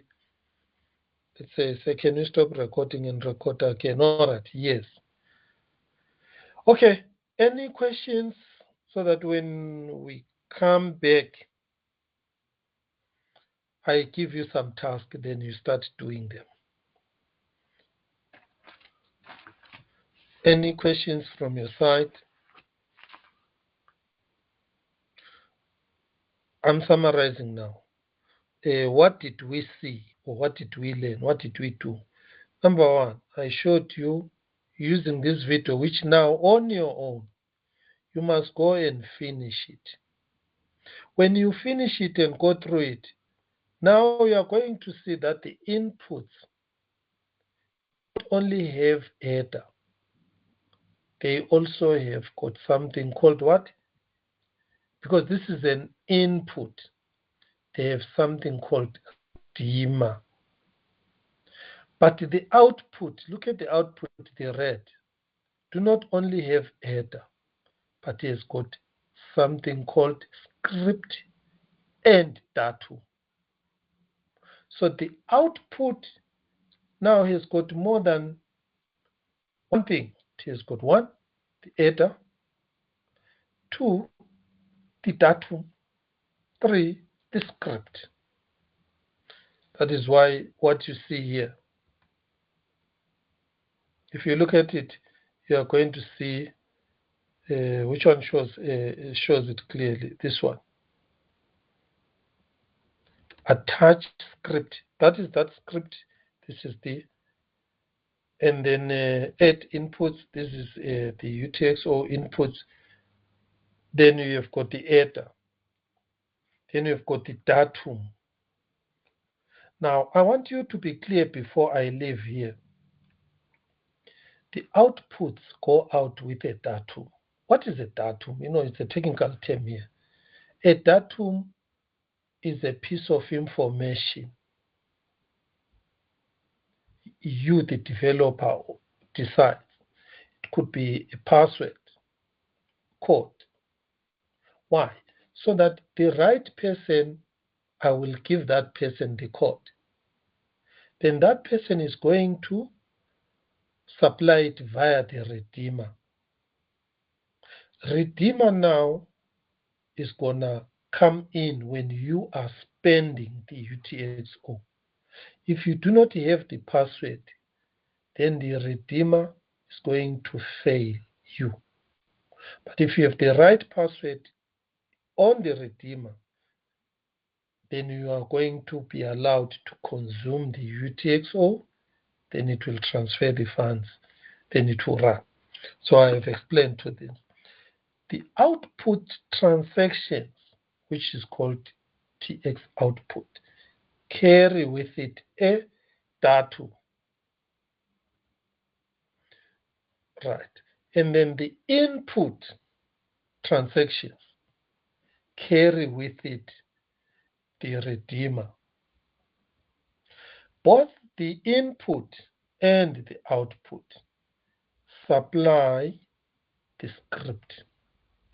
This is why whenever the script you supply, when you want to consume a transaction, is different from the script that was created on the on-chain code, the transaction won't run. That is the security part. Okay, I'm done with this one. Let me now end this. Then we will start the next session. Right, on the next session, I am going to give you some task to do. You will do this task, then from later on, if you decide to go and build your own, I am going to try by all means to give you the source code, what you have seen here, of the lock and the unlock, and that script vesting. Then from there, run it first, then out of it, build up your own smart contract. Is it a marketplace? Is it an auction? Is it minting? With that one, at least one thing I can tell you, the lock script is working. And it is the same with the unlock. The moment you see this popping up. It's locking 10 header. The unlock, if it fails, it's not because there's something wrong. Okay, let me do this. This is the original unlock without any changes. It must run because supplying the same script with the correct redeemer secret. It must also pop up. Let me change that txfunc to txend. Then run it and test it and then stop recording.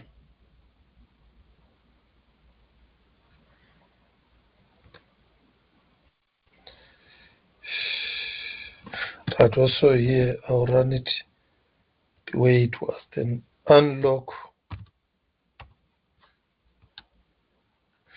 Then we go to this part here. I changed this one. Okay.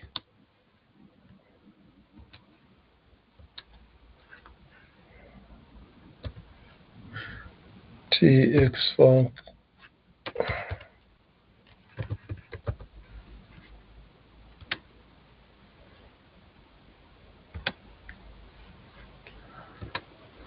It is the same code, so it must run and pop up that window.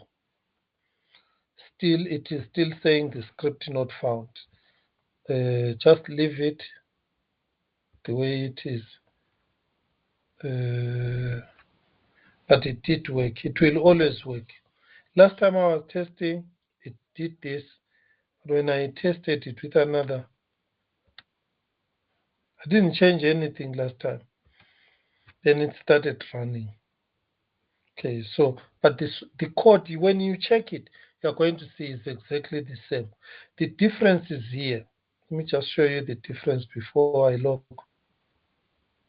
On the unlock, where's the lock? Up here.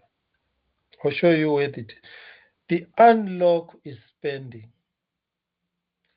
So it supplies the redeemer.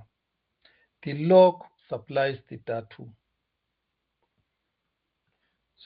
So if you look here on the lock, you will supply the script. But the most important part is you are going to supply the datum. There it is. And then create the TX output with the inline datum. On the unlock, look at the unlock here. You are going to supply the redeemer with the secret message to claim the money. This one. Then you see here, you are going to add an input. It's an input. Then it gets a redeemer. When you are minting tokens, you also attach the redeemer. Then that's mostly the same. Right, this part will always be the same, like I have told you. This one will always be the same. Here, the script will always be changing. Then this part here, you will always be basically dealing with the same logic, whatever. All right, thank you very much. Let me stop recording. Take a break, and then let us be back maybe, I don't know, 1:30. Take a break, 1:30. If some of you won't be here, I will put the assignment on the WhatsApp. I will upload this video, and also I'll try to upload with the source code for lock and unlock, the CoxyLib, and this new version of Helios. So I'll send it to you as a folder. Then you will download it using that chimba.upload.co.za upload. Okay, thank you very much. Thank you. Welcome everybody to the second session. Today, October 4, Friday, 2024. Right, this is the second session of the demo template using Helios and CoxyLib for locking and unlocking smart contract. The advantage of this source code that you have, that you are going to see, it's 100% client side. It is very short, very easy, very quick to compose, create, and to use. Let me start by demonstrating to you the locking and then the unlocking. In the first session, remember, the unlocking had a problem. The problem was there was an extra parameter when I was calling the unlock. Let me share and then show you. Then I'll give you a chance to ask questions. Before I show you, let me show you where to download the source code. Send you a link there for GitHub. Click that link. It will take you to this part here. It will come straight here. Then you click download. If you want to use NPM, or you can just come here to, here is the source code for the whole CoxyLib. Download it here. There is the folder, lock and unlock.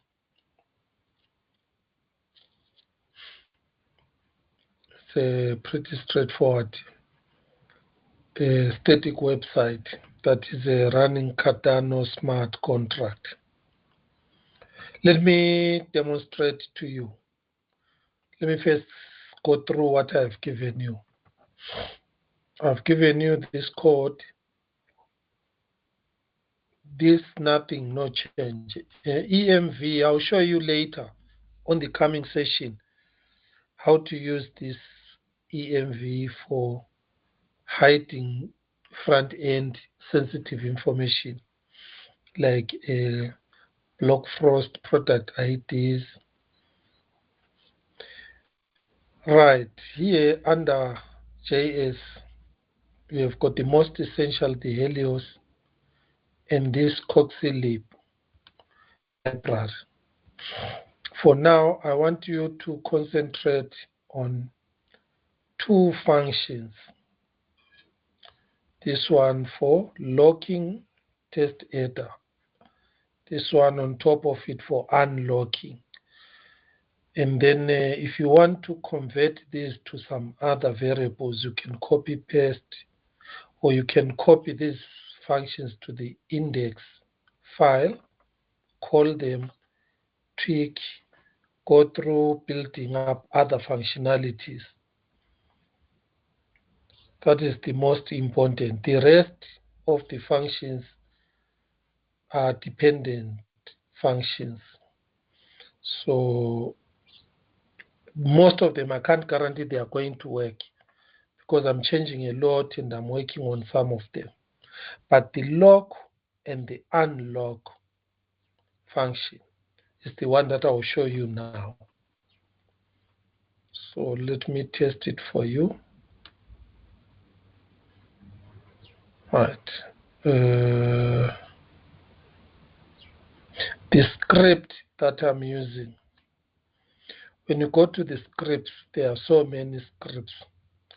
What I suggest is these other scripts you don't need for now.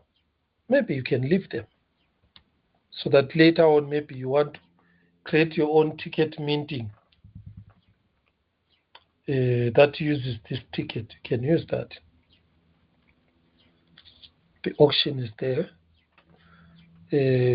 But the most important one is the vesting one. I've explained it to you. Right, let me see what else do you need me to explain. I want you to ask questions so that when you are on your own, you are able to work with this. But it's pretty simple. I've simplified the index. So the top part for the Helios, we are importing those classes. Then for the coxy we are importing these functions. Remember, some of them we are not using them, but leave them for now. So you can see those two lines there. This one, this one. Then our testing library Jimba. Then we are going to test first the vesting. What I want you to see is here is the script from this directory, scripts. And then let us log some files. Right, you will see now I've removed other parameters like amount, how much do I want to log, and what is the secret I want to give. Why? Because I want you on your own later on to put up a front end and then come to the coxy. The coxy has got optional parameters. So you can see I've hard-coded the amount so that even if you don't put it on the other side, by default it will supply 10 header to log. It will supply a message secret. So when you call that site with a front UI form, allow people to enter different amounts to log and the different secret messages to log and unlog. I want you to see the difference here when calling the unlog. The log has 3 parameters. The reason why the unlog was not working, it was because I gave it 3 parameters. The unlog, you don't need to specify the amount. It has 2 parameters there.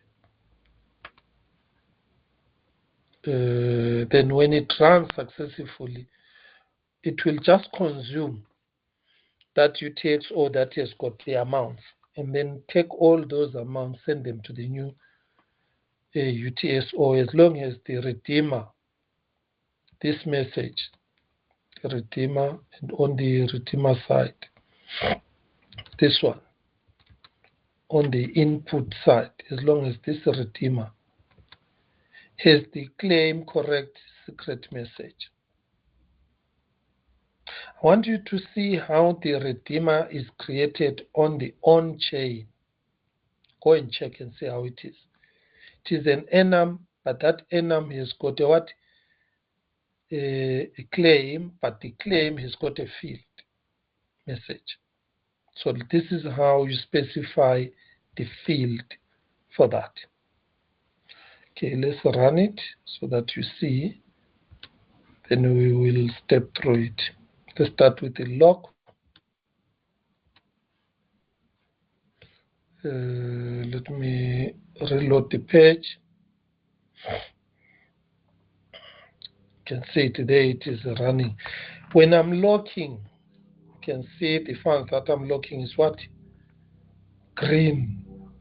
And it's a plus, which means I'm going to lock those funds. Here is the detail, is payment. Okay. I've already locked funds. We did it in the morning.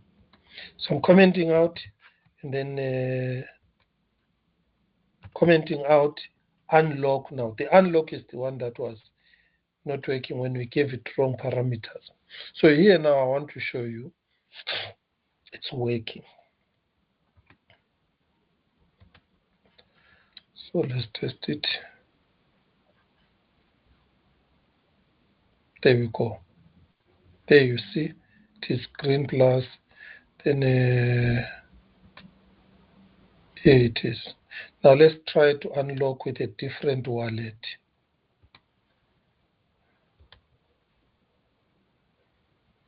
Right. So I'm going to another wallet here. This one, test. So run it, let's see.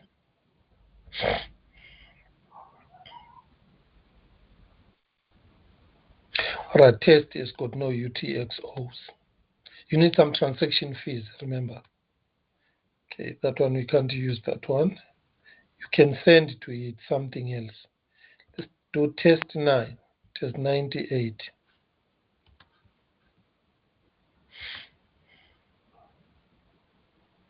There we go. So let's sign this one.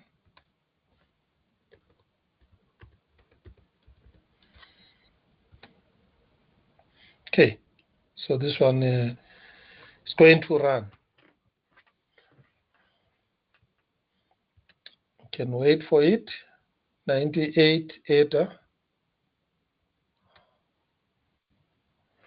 Okay, so this time you see the function unlock is running. There you go, you've got 108 ETA. Just now it has unlocked the other locked amount. Let's lock 100 ETA using this account so that we are left with 8 to check this other one.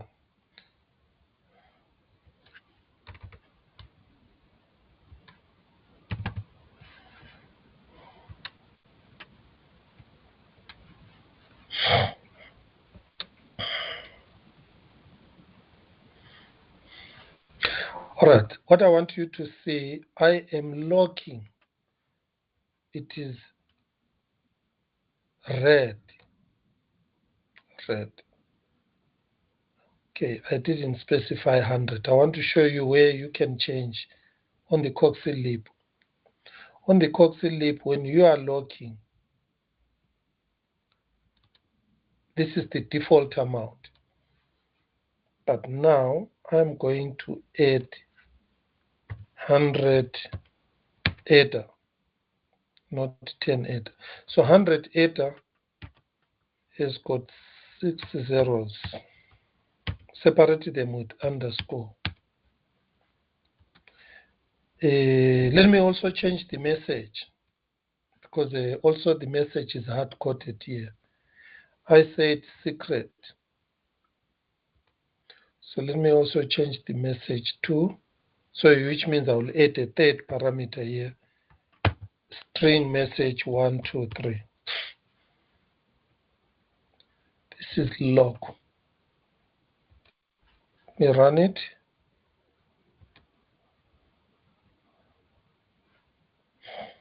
So you can see now it's minus 100, which is going to the script. Now, which script address is it going to use? There it is, the contract with a script address. This one. Let me click this. So let's go to preprod.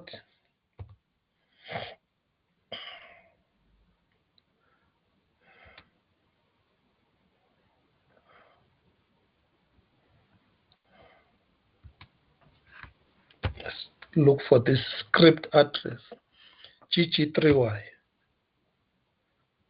Right, you can see GG3Y is 3 ETA. If we go to the transactions that have happened,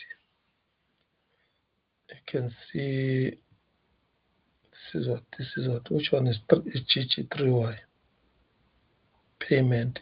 Or is payment done by my GGY account here? No, this is the account I have. So which means this was used some time back. When was it? It says 4 days. Yeah, some time back. All right, let me carry on. Sign this.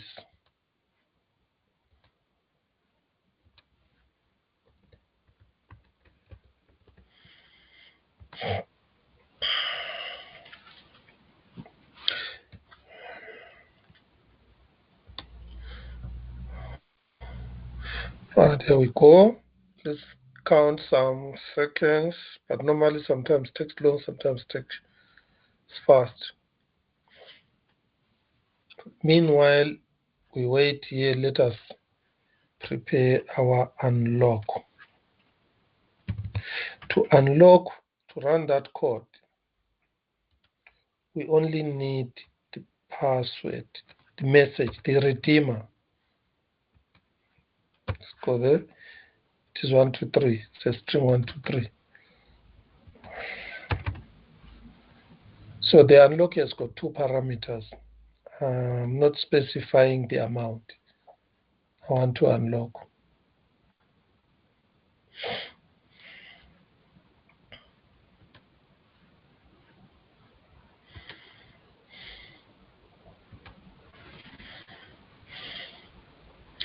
Let me check my wallet. Okay. Still the transaction 5 minutes ago. It says what? 5 minutes ago, 10. So it locked 10 Ether. That could be an error. I think there was an error. Oh, no. This one was the unlocking. So now, there we go. See, we're left with 8 Ether. Then the 100 has been locked on this script address. Let's hope. Yes, there we go. So this script is on chain. It has 103 Ether now. Let us try to execute the unlock on a different wallet. Let's go to the that one, the NFT, which has got lots of Ether. 131, 26, 131. Should be 231. Right? Let's run this one.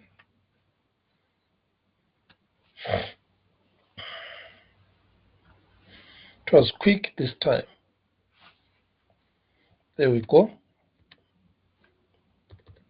Sign. Okay. So now we can check. I'm on the NFT. Here is the same script, which is 103. So we can check on this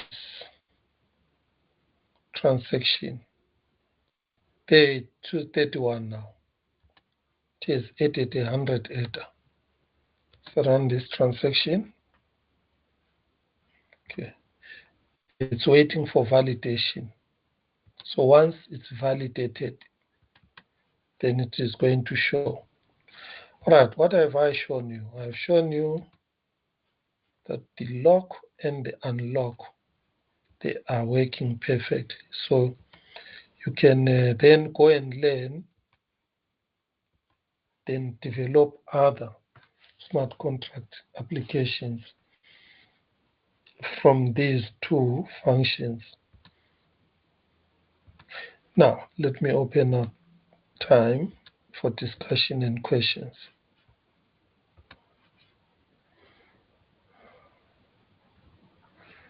Just a reflection to see where we are. Okay, there we go. So let us have some questions and discussions on what I have shown you.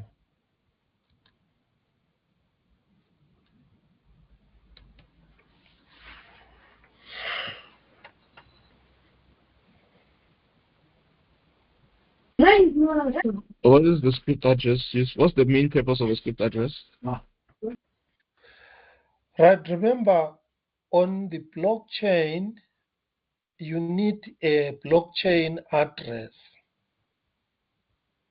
where the UTXOs are going to be, because the UTXOs are the ones that are going to be carrying value, which is Ether in the assets.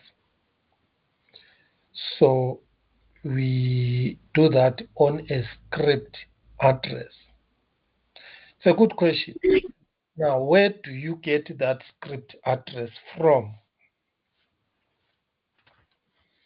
Okay, let me show you where it comes from. This is some from the script, the contract you created. Can you get the street address from the contract you created? There is a background noise there. What is it? Is it a radio, TV?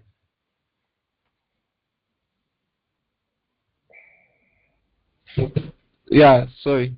So I was saying, can't you get the address from the compiled program for the... Yes, we get it from the compiled script. You are right. There is the script here. Then you use this program and then you compile. This is the compiled script. Once you have got the compiled script, then out of it, you get this address. So this code here that you see here, it is taking the compiled script validator hash. It is using this to produce the address. So it is this address that I showed you on the other side. If you see this address, it's the one now. Here I'm unlocking. So I'm using this same address to go to the blockchain and retrieve the UTXO and build an TX input. This TX input needs this redeemer with the correct message to send to the script, or to and then on the script, once it executes, it unlocks. Now, how does it unlock? Let's look at the actually on-chain script.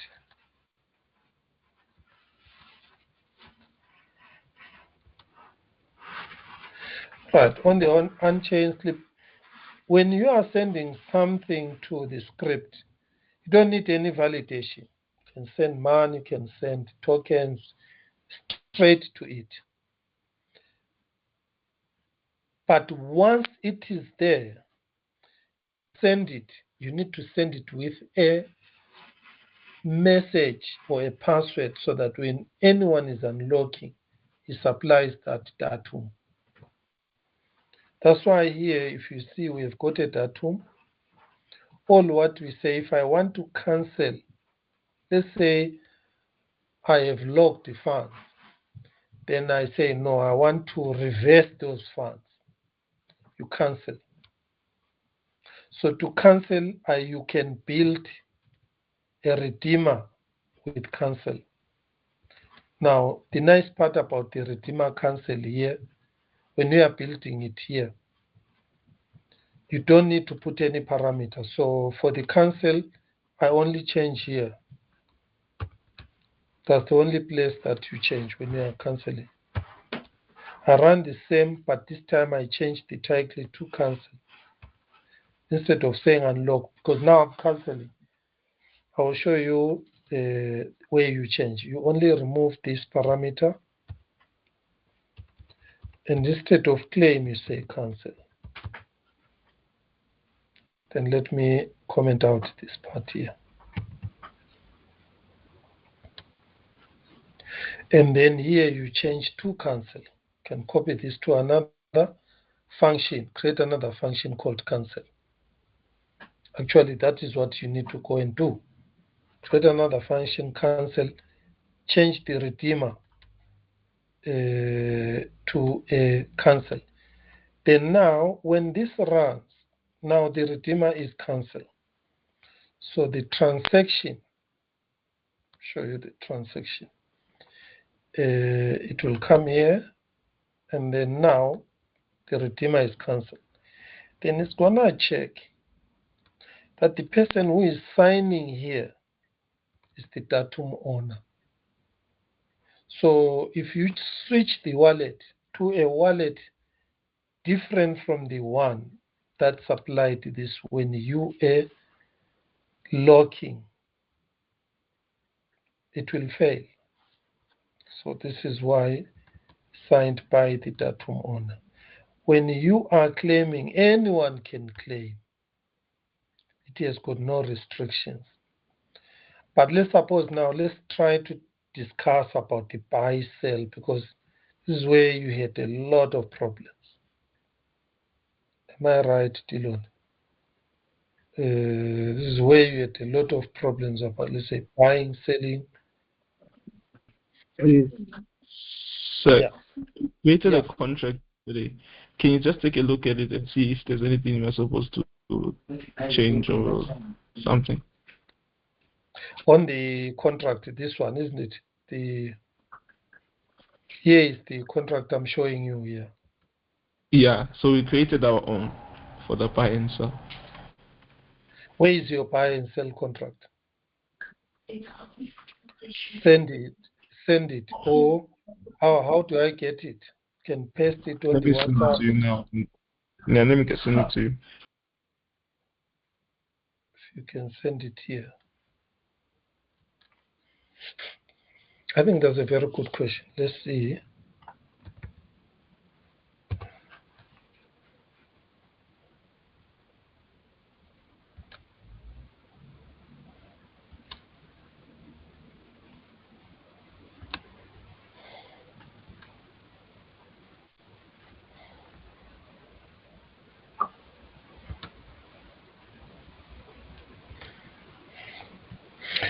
Right.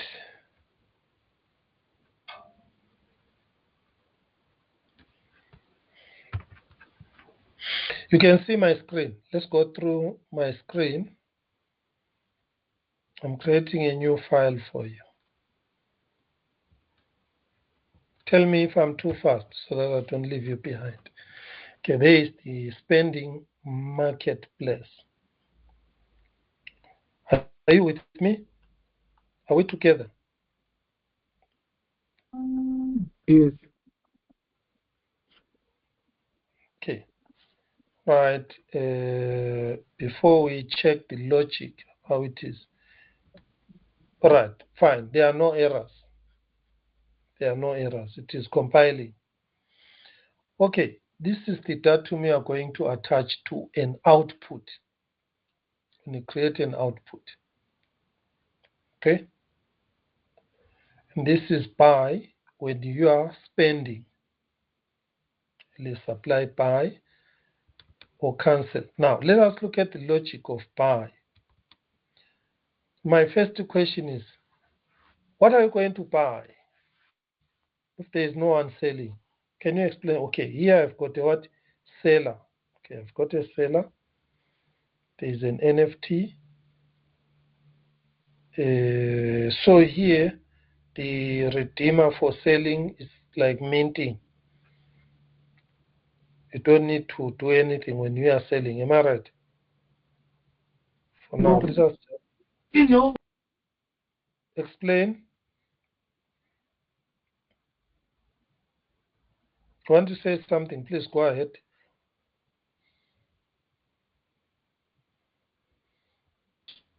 So what's happening is we created a redeemer, and then for the mint function, the logic is that if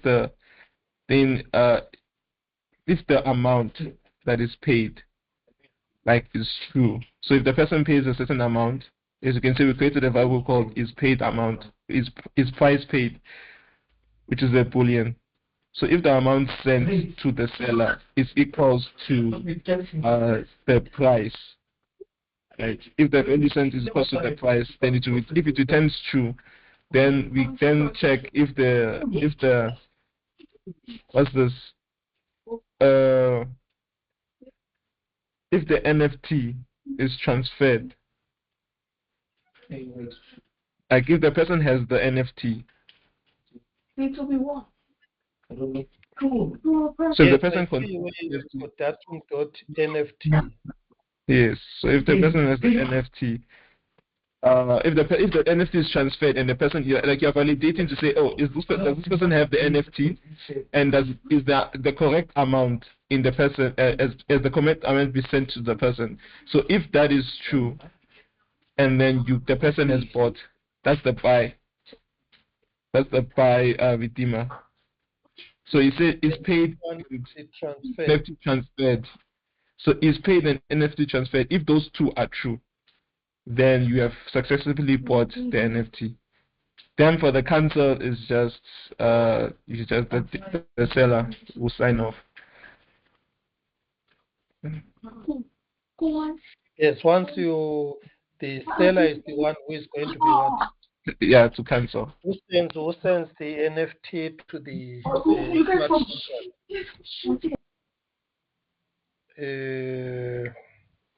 Okay. We can test it. Should be very quick. Did you manage to test it from your side? Not yet. Wanted to do it today. So yeah. All right, let's do this. The lock and unlock, does it help you, or you had something different? We use the Helios book For your off-chain? Yeah, for the on-chain. We use the Helios book to get. What did you see? This this one now. All right. Yes, this. I'll go here. Let's go together so that I don't leave you behind. Right here, what we do, we create a file, what? NFT market place, isn't it? .js. Yeah.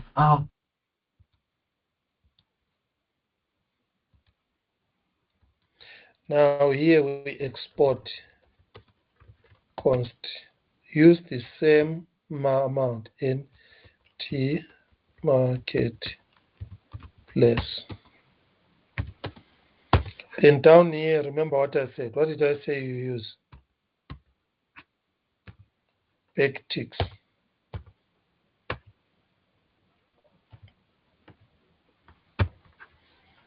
Okay. It compiled, so which means the syntax is correct. Let's save this, which we're exporting this side. Make sure that the names of the spending and the name of the file and the name of the import is the same. This one. Okay. So let's go to the index. But before I go to the index, let me close this one.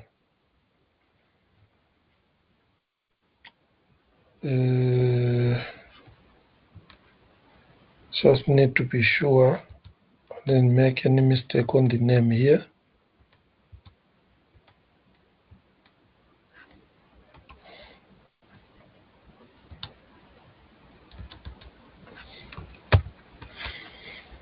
Okay. Right, let's go to the index part.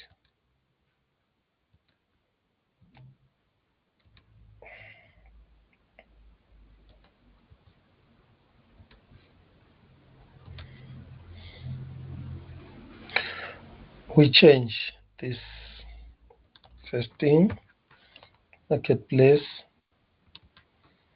There we go. So let us create first function. What is our first function we are going to create?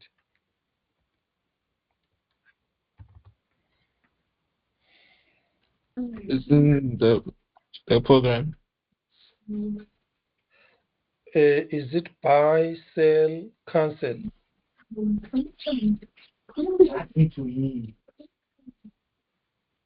We can try with the buy.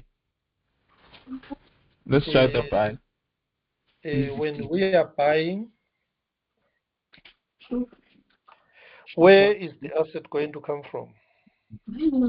It's going to come from the IPF. What do you call it? IPF storage system. So I figured out how we can list our things. The way we are minting, I realized that we are minting the wrong way. So yesterday I saw the videos online and I realized that before they mint, they put it into their IPF system. They put it into the IPFS. And then when you put it into the IPFS, it gives you a hash or a hex. I don't know for you to identify where your NFT is. That hash is what you use to mint, not like URLs. That hash that you put into like the IPFS is what you use to mint, and then using the Blockfrost API, you can then retrieve it instead of retrieving it from your wallet directly. You are saying something we need to check. Number one, on the IPFS, is it sitting on a UTXO? On which address? Because the IPFS is for storing the image of the video of the NFT, but it is not storing addresses and UTXO. Maybe you have got your source code and you are not understanding it. You can share and show me your source code. No, I don't have a source. I don't have a source code yet. I want to do it myself later on. Yes. All right. Let's do it this way. Answer my questions first. I like this, what you have brought. Number one. For you to move an NFT, it must be on a UTXO, which must be on a wallet address. Yes, okay. This wallet address must be on the blockchain. Okay. Right, but remember now the metadata of the NFT. The metadata of the NFT. That this NFT, the name, whatever characteristic it has, it is going to be on the UTXO, but the image, the link to the image is going to be on the IPFS. Yes. Yeah. So when you are basically you are taking the UTXO from a certain wallet address, consume it, and move that, create a new UTXO on a marketplace script address. Then when that is there, you move the NFT that side. So whoever comes now is going to move that from the script address to, as long as the price is is the same. Right, if I look at your code here, let me ask certain questions here. Where is the script address signature?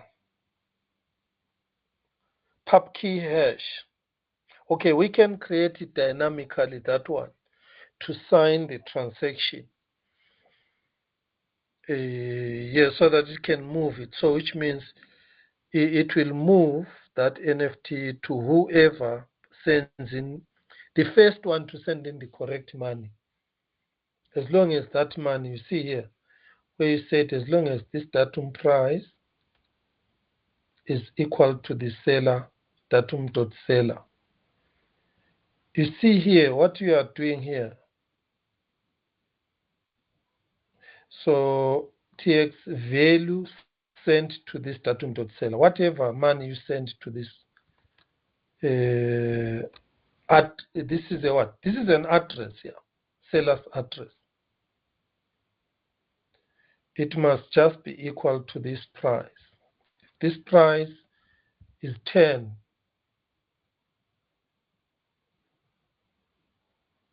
then it will allow this 10 to move. Here is my question here. So you need to create first an output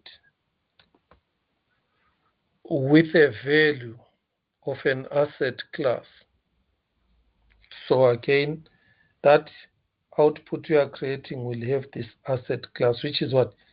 NFT. So in this case, it is a policy ID, which is correct, plus the token name. Okay, this one I get it. Then, which means when you run the first one, you lock it there. So you can't run the first function by before we have got a UTXO that has got an NFT. So when you are buying, are you spending or are you minting? You are spending. But you need a UTXO to spend so that you get the NFT. So the first thing is to have the address and the UTXO on the script with the NFT and the price. What do you think? I think that makes sense. It makes sense, yes. Yeah. So let's create the first one, whether you call it mint or you call it buy or you call it sell. Because remember, when you are creating an output, you minting. Then that is where now the datum goes in.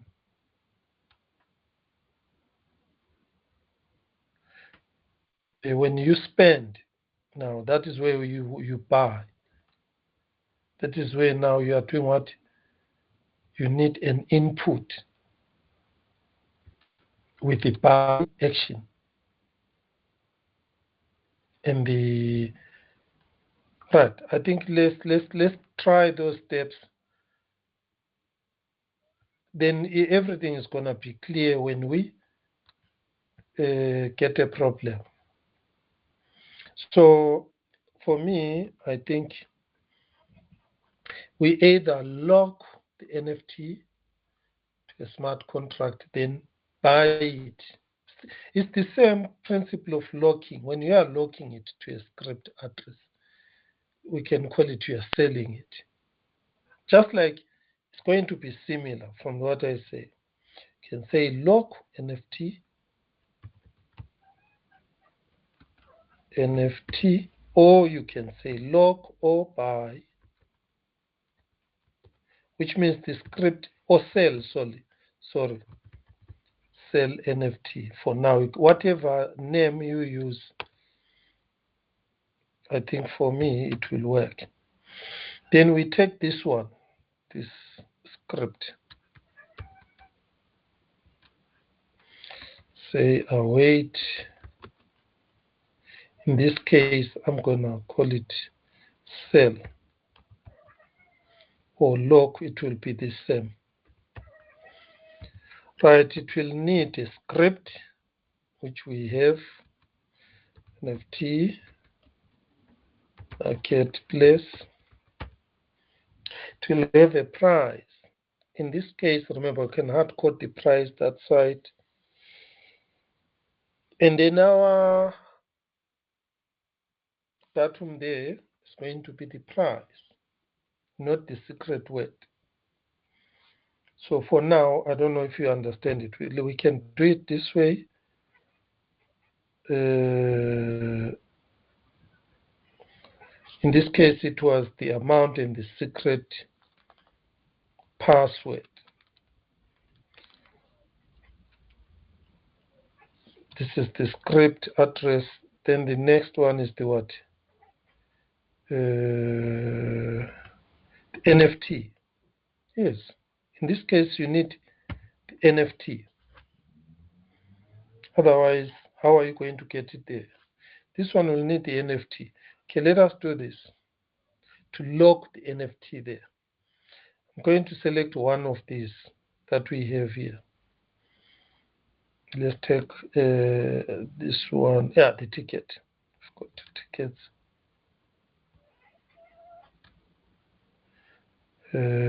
CW.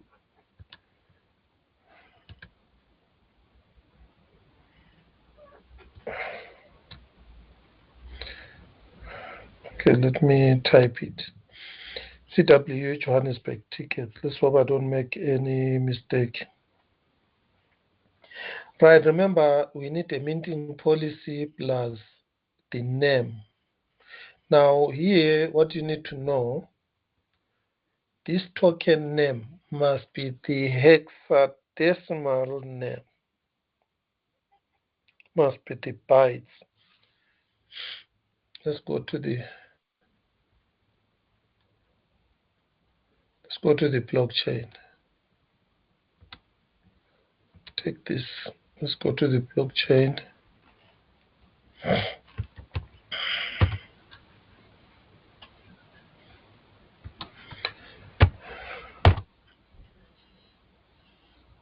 All right, there we have this. Here is the asset, but now we need the name.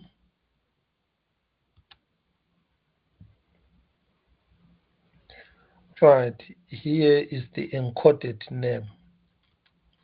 This number is this. So it's the one that we need to use. Right. You remember this thing must be with the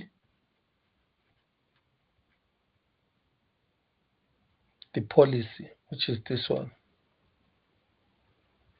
The policy is this one.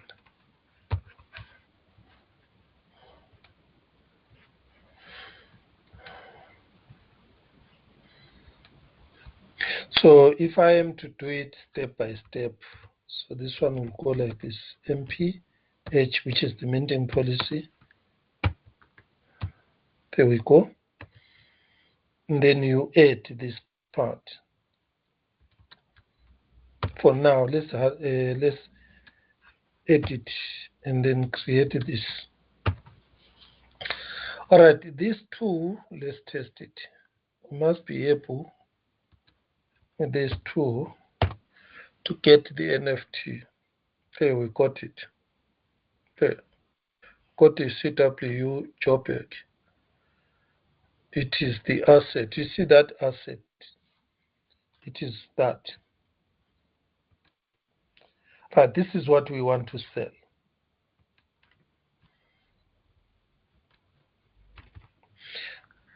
We need to create an asset with the quantity MPH. But now we need to send in the price. Doesn't matter, let's say 25, ADA, 3, 1, 2, 3. Now let's go and create this function. Remember, it doesn't exist. So let's just do a test. Dot test. We are on the marketplace NFT.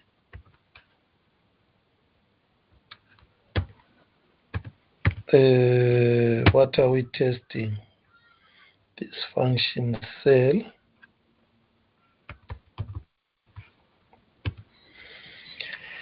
Right. On this function sell, what are we hoping to get out of sell? We are hoping to get an object.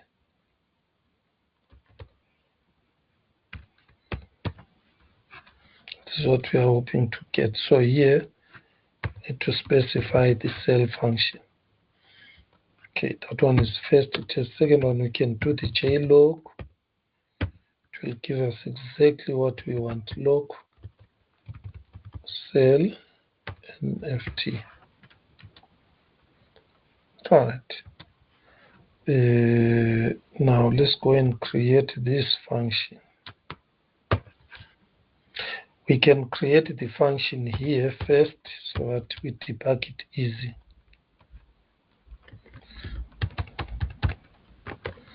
const cell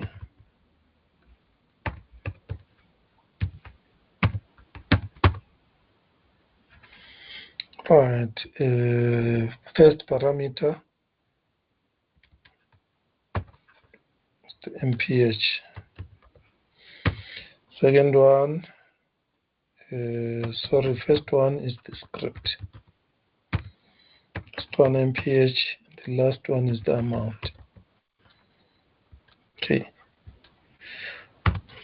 are you with me or I've left you out?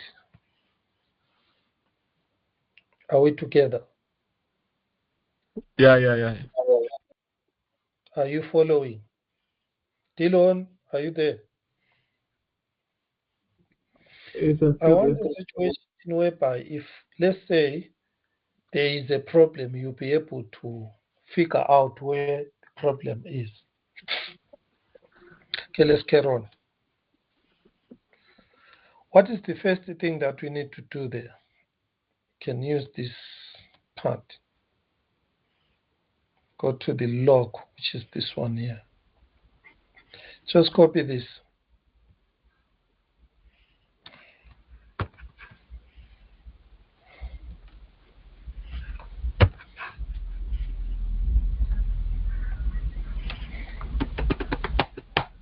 It should work. Right, we are receiving these here, 3. Got them, so there's no need. We can test them, which is a good thing so that you know things are coming right.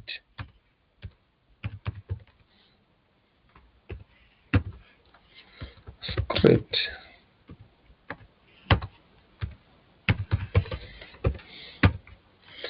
mph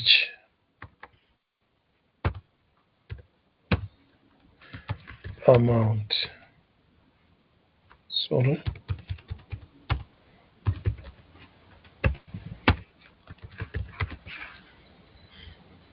Okay, let's run, see what we get.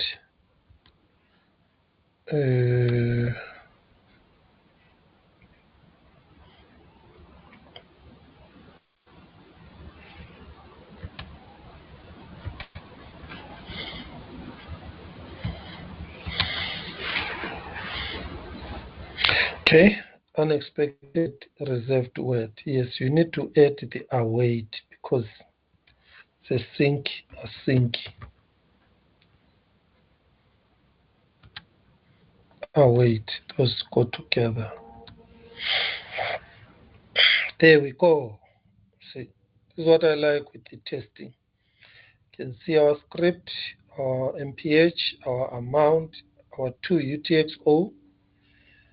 We've got our change address, we've got our TX started now. Just testing marketplace cell. And there is something there, it says what dot object is not a function. So the matchmaker there, it's wrong. I've forgotten these matchmakers. I'll just for now.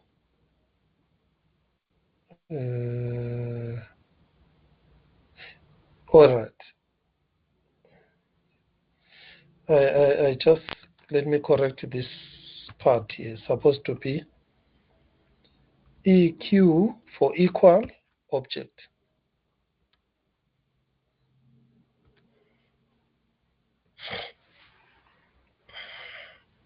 Argument list.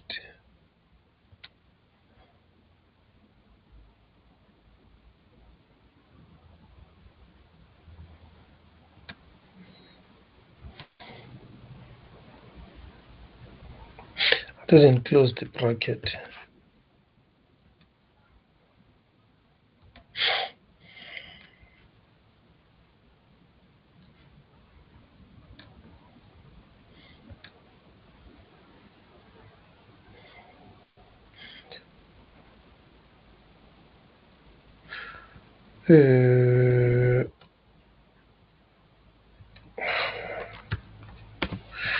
Think object is full.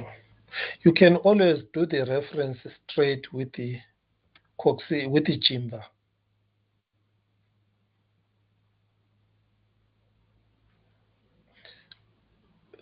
I decided to use this let me see which is the testing for object. This will help you again to understand the Jimba testing.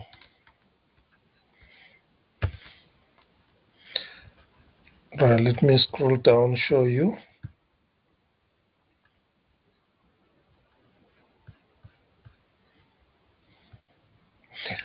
Right, greater or equal expected null bool string.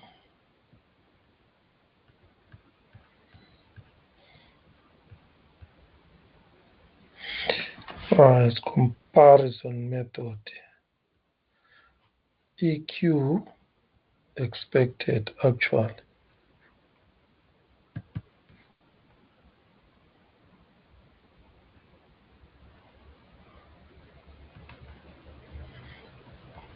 The object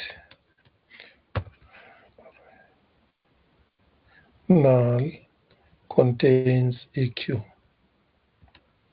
I didn't type the correct word, ne? Must be empty. Should pass or fail now. There we go. It also gives us more information. See there it says it fails. Then you can see what it gives us. It's an object. And then it shows the inside of the object with some trace. All right, so this part is fine. I'm going to simplify it. Say EQ let me just say string or array. Sorry, this thing is diverting me. The JLog is enough. Okay, there it is. The JLog is enough. You can just use this one for simpler objects. Let's move on. Let's go to the next part now. From here, we have got the, all right, before this side here, let us bring in our script. So here we need uncompiled script.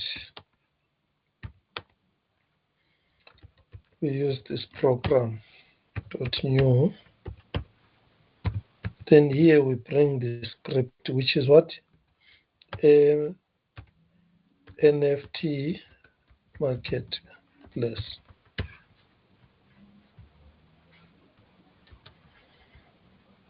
Okay, let's check it.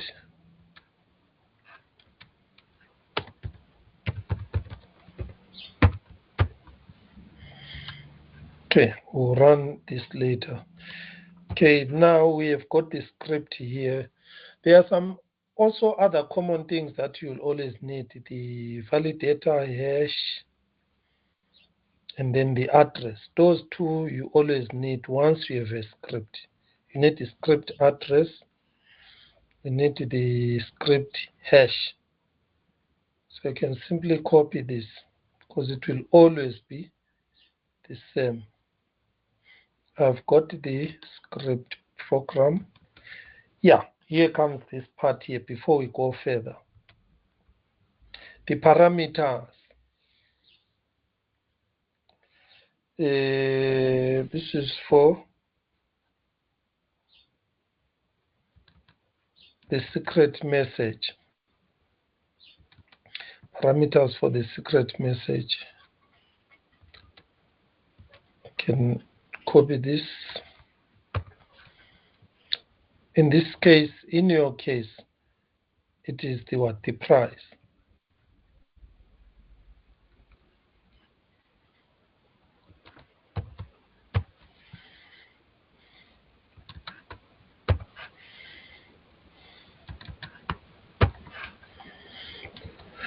Right, we do not have a hard-coded price, so comment out this one. I don't think we need this.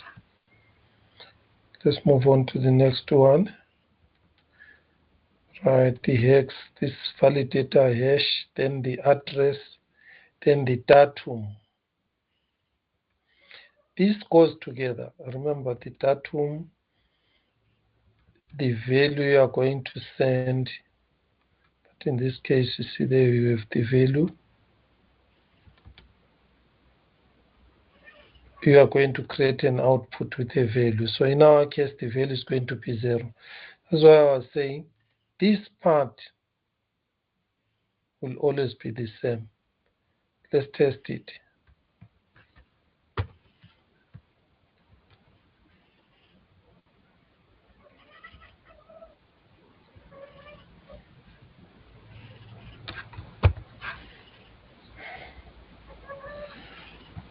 Right. We need compiled. So we need a compiled script. Because compiled. Then we take this and call compile. True. Now I have a compiled script. I normally say compiled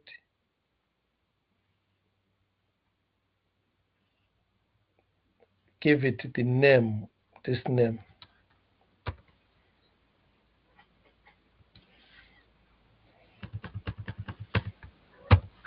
NFT Marketplace script. Now here is compiled NFT Marketplace script. This helps me track it. Then here we've got this compiled NFT Marketplace script.validator hash hex. Then we've got that validator. Then this one will remain. Okay, let's get this one again.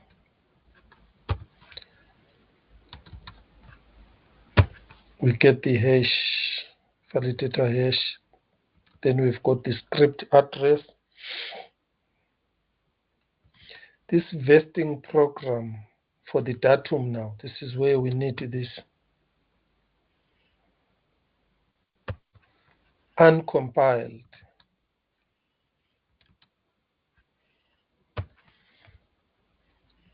Then types, then datum. Now, what are the parameters of the datum? What are the fields of the datum? We need to list them here. All right, we have got a, let's use this side. We have got a pub key hash as number 1, number 2, NFT, number 3, price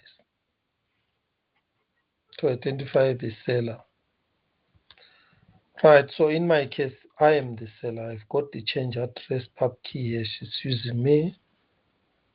So I'm going to be the owner.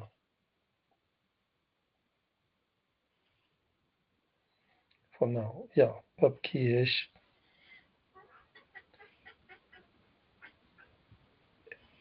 Then the next one is the what? Asset. Now we need to build the asset we are selling. And then the next one is the amount. We have got the amount there. Let me ask you one question. How do we build this asset class?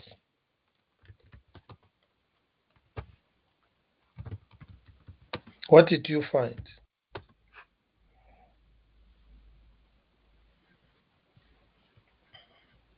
Don't you need a minting policy? Minting policy. Where? You see, I started with you, I moved here. So now what we need here is this asset class.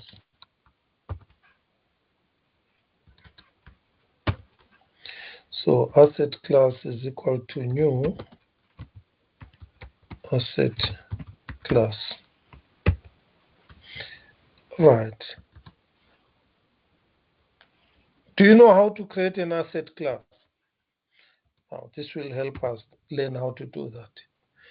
You use Helios to check how do you create an asset class.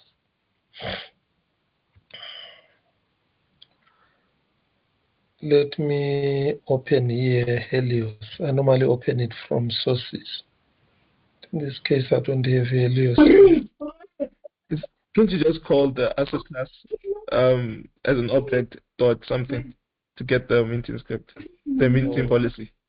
No, you have to construct it correctly. Okay. Let me open the Helios class. This one here. Then we open, we go to the class, asset class.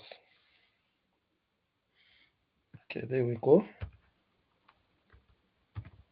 Class, asset class. There we go. Right. This asset class is an extension of Helios data. Let's go to the constructor. You need a what? Props. And then these props, it's a minting policy and a token name.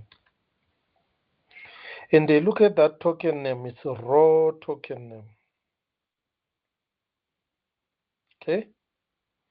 So basically what we need to do is to construct props.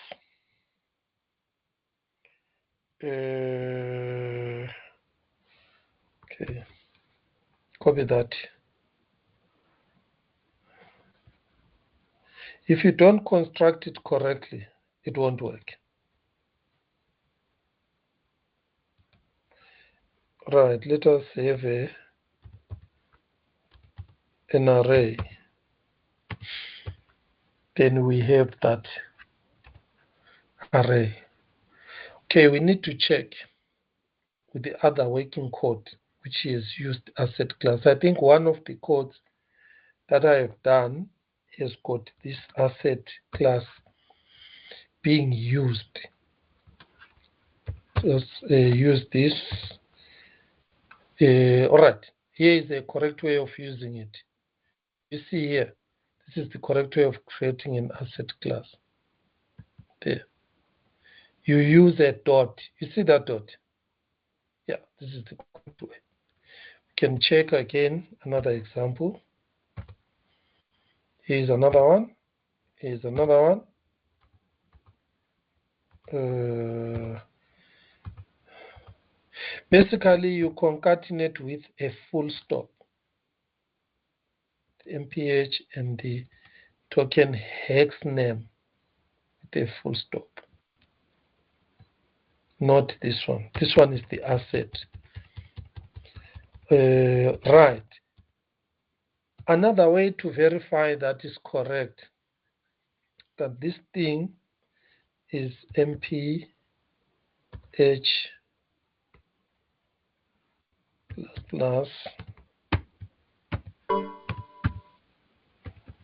and then this side we need a token name. But remember now how I supplied my parameters. I didn't separate the name with the policy. So now we are in trouble now.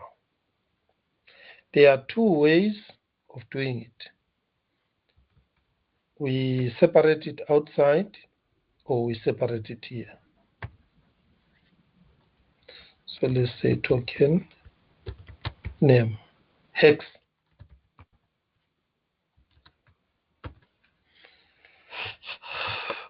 So we come to this one here, edit.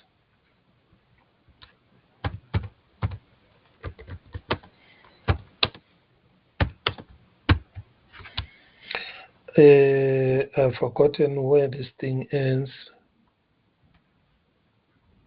but we can always find it. There we go.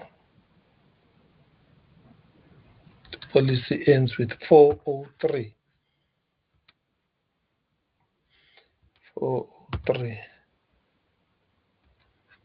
I'm very sure. Correct. Then let's take out this.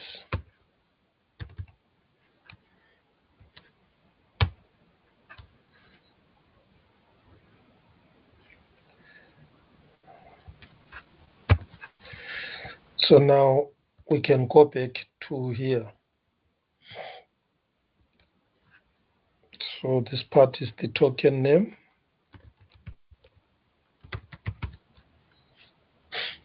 This creates an asset class. If we want to verify this is correct or wrong, I showed you the class and this.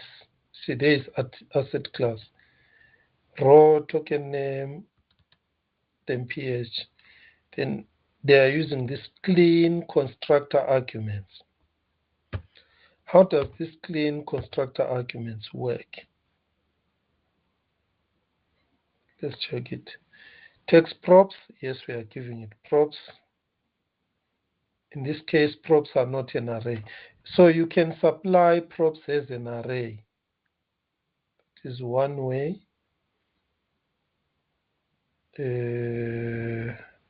As an object.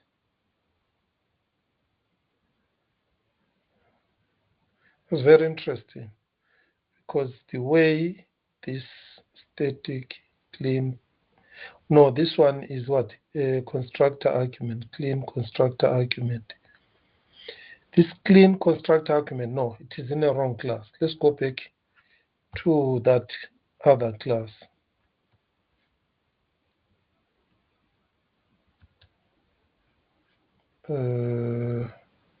Value, no, not value. It must be on the other class.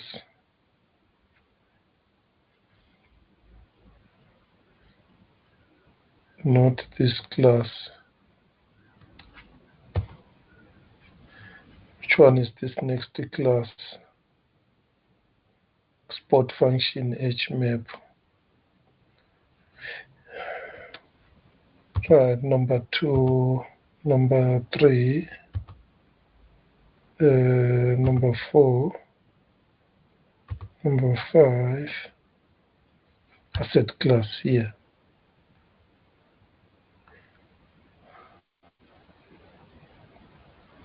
Yes. Now what I am showing you is how to verify, prove that your parameters are correct. Supplying props here. Look here. It is expected this dot. You see, it is split, props dot split by a full stop. Then we extract those two.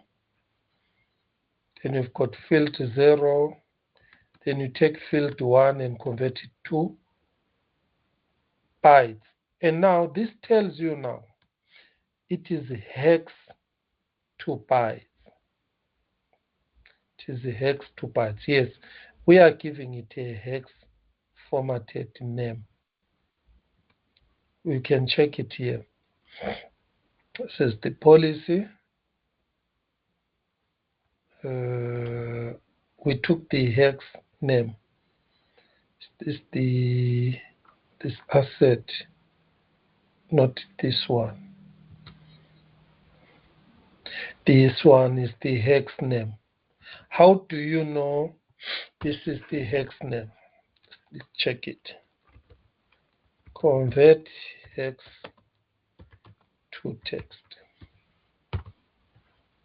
Here I'm just also helping you understand this thing deeper.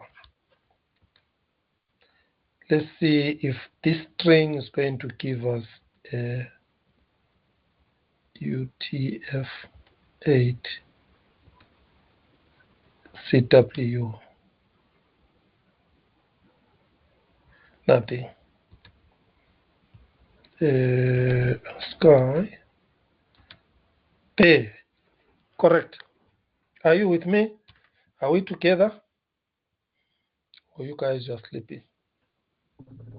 No, When Are you with me, or I'm doing too Are many we? other? The reason why I'm doing this is because, look here, if you do not know these classes, you are going to make the mistake that you did when you said asset class dot like. Remember, some of you rely on VS Code to tell you what properties or methods come after a class. I don't use that. So I have proved to you that this is the correct name needed for this function. Token name, actually I should call it hex, token name hex, because it is indeed in a hexadecimal way. So let me just, yes, here it was hex. Yes, you see there was a typing error already. And this is the police ID. So here is our asset. So here we are, okay. Now let's go to the amount. Remember here on the amount, this is the amount for selling. So we enter it here. It is different from this amount that is here. Here we are entering a value amount. Why? Because are we locking also money for that guy? I think the answer at the moment, no. So here we can just leave it as 0 so that there is no other that we are locking. We are only locking an NFT, which we are selling. Right, I think for now I'm okay. So now we have got this value here. Okay, and then this value here. Right, I've got this function here. Going to change its name. It takes in this, remember this datum we created. Now let's see, where are we using this? We are not using it. So we don't need it at all. Our inline datum is there. Oh, we are not yet done. So we are not yet done. So we are our datum. Right, for now, I'm going to change this name and call it NFT Marketplace datum.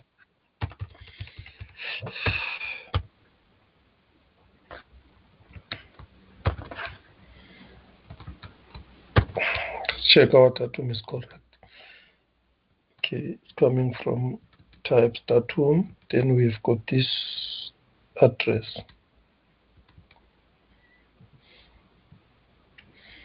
Asset. Let me check with you. Let me ask. Yeah, that is fine. This is the address of the person who is sending, who is going to sign the transaction for the datum. All right, let us move on to the next part. Let's go back to our lock and unlock. And there we go. We are almost down here. So we create an output now with a datum. If I leave out anything and you realize it, just let me know. And then we need also to add the script. Where are we adding the script? Okay, there we added the script here. And then the value, you see this value with a 0. Then the inline datum, this one, which is this one. So I've constructed that. Basically, some of these sub-steps are just to construct the inline datum. Other one is to construct the value. So this function tx output, new tx output class, we are instantiating this class, giving it 3 parameters. That is fine. Right, I want you to see this is the script address which we created from here. So where is the NFT we are selling? It is here. Right, the value 0. And then if you follow it nicely, you are going to see there it is type datum. There is the price. There is the asset. So you need to also change your j.log. Remember you changed the marketplace datum. The j.log there has to change also. Yes, we are right. It was going to crash because this j.log here always, when I change this side must change. Let me also add here. Always do this because it will assist you to quickly find. And the other thing, don't add too many lines without testing. You'll get so many errors, error of errors, that at some point in time are very hard to follow. So let's run this one.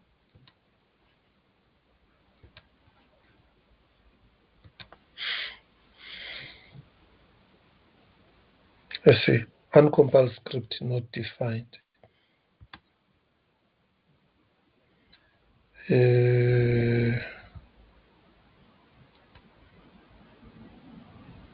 What line is this one? 86.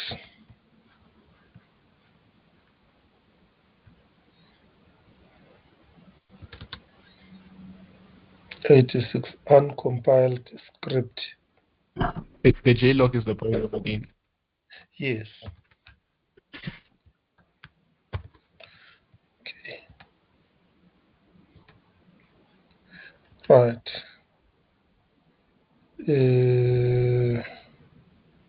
Let's run it again. This time is on 88. Here. Uncompiled script, you see. I renamed it. Uncompiled this. Check. There we go. So these errors sometimes, with this test on top, I can note it failed here. It moved here, it is here. So now, the uncompiled script, see, now we validate a hash, script address, asset class. Now let's look at our asset class. Asset class is of an asset class. Hash minting MPH, which is a minting policy hash. Token name byte array. Let's check it. Check it. Yes, there it is, bytes. See, it is bytes. And then the MPH also, there it is. Okay, so that one helps me see. But doesn't mean everything is going to be okay. Will be okay when the box pops up and the NFT moves to the script. Now let us move on after this one now.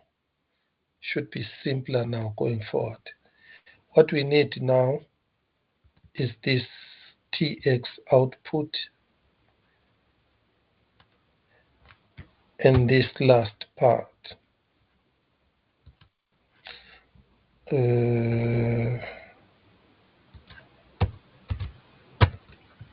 A lot of stuff is hidden under TX end.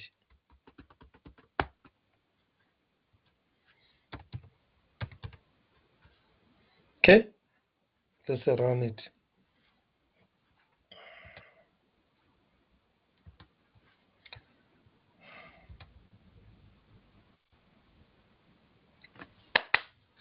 What do you see here?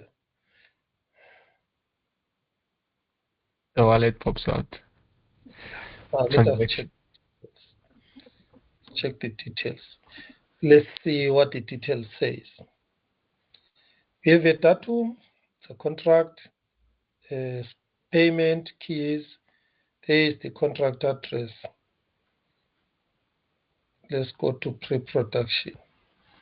Now, the next step is we must be, see, this is a new script address. It is nothing now. Let's check the script address. See, completely has never been used. It has no assets.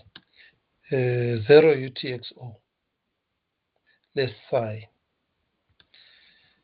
What do you expect to happen if things go right? The assets will be at the script address. That is what I expect. Right. Normally, when you get to the finalize and everything is okay, it means your body building steps were correct.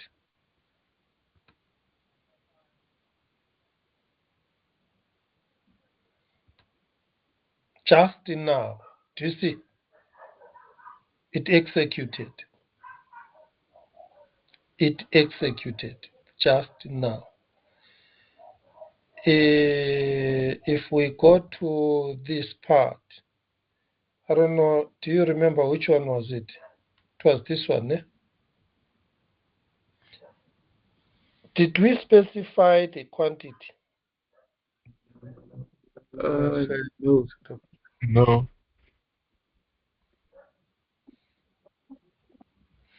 What we expect is this to be on the script address. Unless if I'm not understanding or I'm tired. Okay, let's just go to the transaction hash and also check the script address. Okay, there's something now. Do you see? Details. Yes, something has happened. Transaction is the one that we see. 1 minute ago, total. Then we've got fees. And let's go to assets. There are no assets, but let's go to UTXO. We've got a UTXO with the index 0. Loveless. Do you know we said inline data? So you can see here this transaction UTXO has got what? Inline data. You see there is a plus sign there. Let's come here. Let's click this. We have got a list bytes, constructor MPH.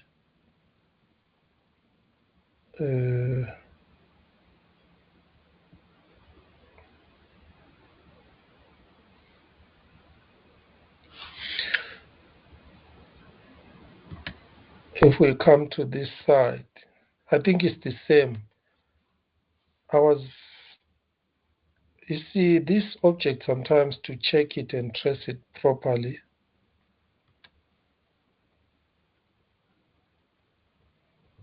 Let's check the script because there is a script here. Script to verify.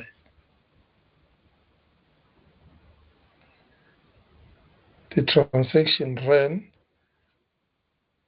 Okay, I am expecting the CW not to be here. This one.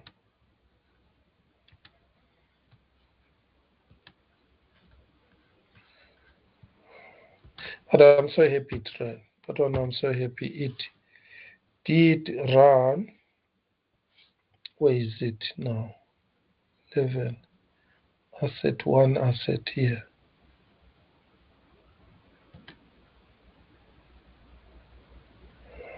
There we go. Fingerprint. So type 1 x count of. So the count of means 1 mint asset with the same policy 1 out of 1.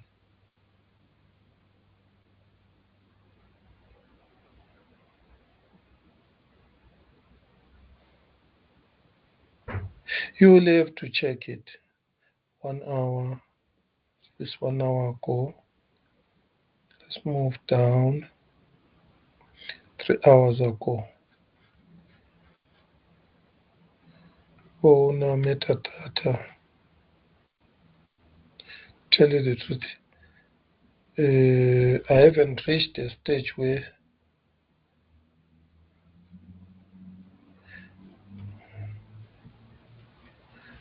1104 there were 10. So, sir, the smart contract you created is okay.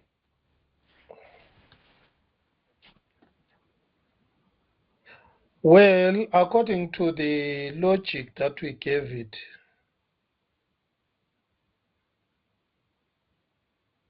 everything was allowed to run.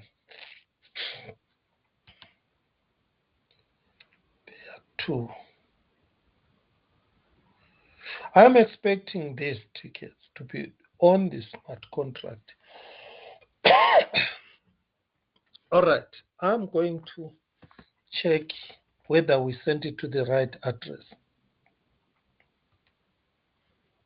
The good thing it is running, okay? Right, we have got the asset class, and here on the datum side, this is the person, the seller, né? Yes. This is the asset.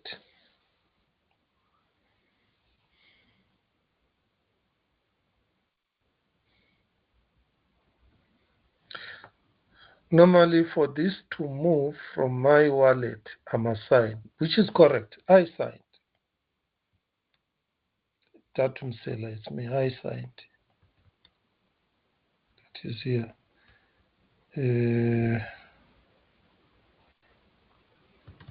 So we supplied the input here. The output is what? Script address, which is this one. On the script address, we need to find the inline datum. This inline datum must have this.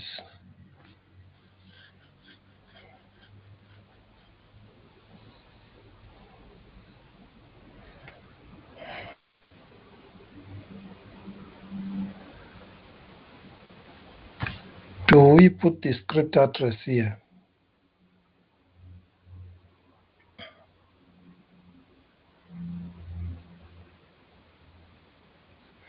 Okay, we are going to check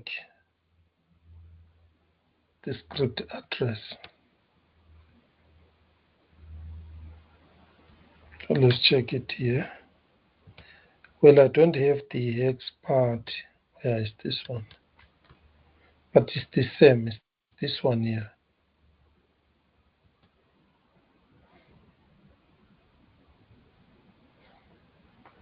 What I am seeing here at the moment, I haven't reached a stage where I'm seeing what I'm expecting.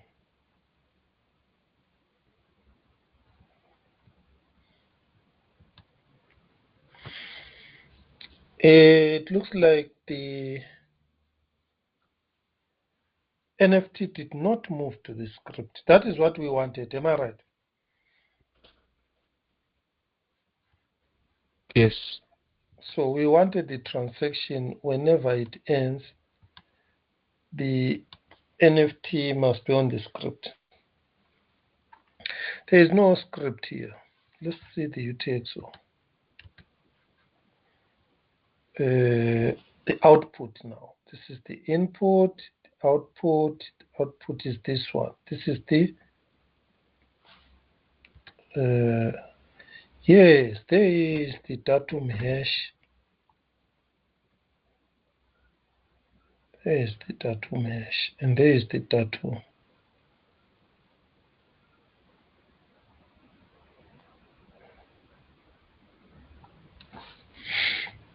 Alright, and then we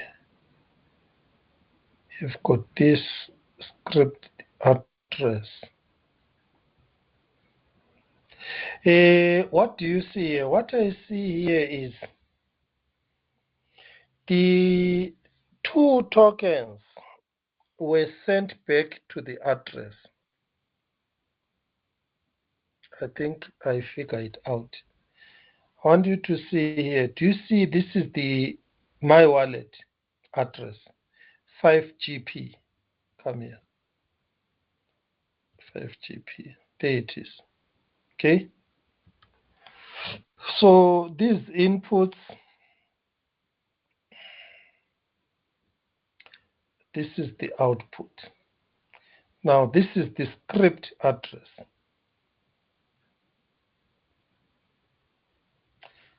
It only transaction fees.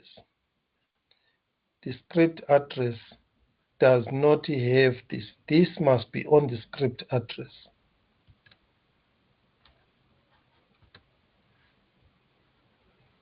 It must be on the script address. I think that is the script address we saw when we were checking text output address. Okay. Right, there is somewhere where we need to fix so that the NFT goes to the script address. Let me come here. We are almost there. I see. I think the problem is a small. This is the script address and the transaction. So if we go to the transaction that happened now, yes, 11 minutes ago.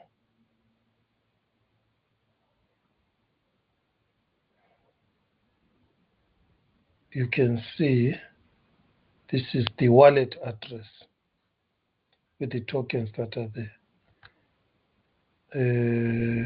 Tokens, there's 0 tokens.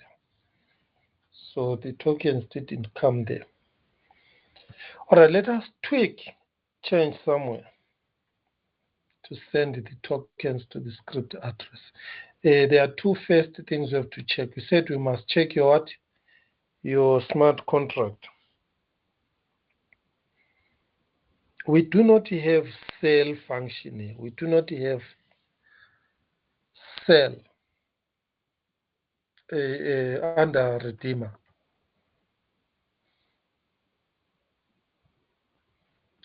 Right. On the book, there is another smart contract you can check called PicoSwap. Helios book.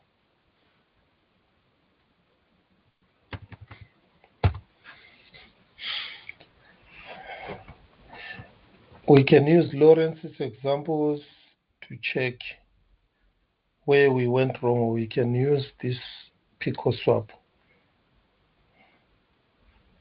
Let's go to the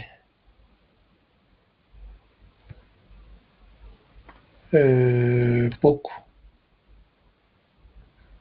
or we can go to the examples.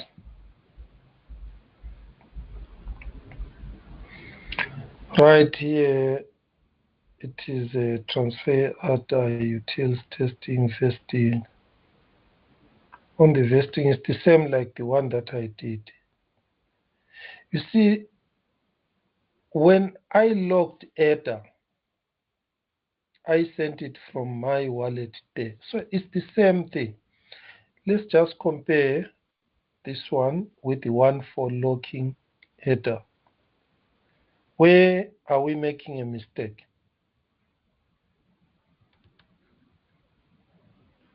You can check where are we making a mistake.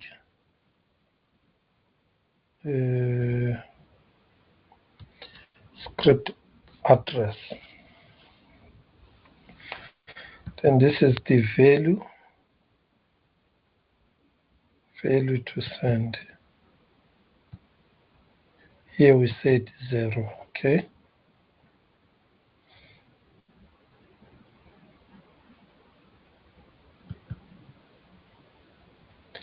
Then here the inline here is nothing. There is nothing there.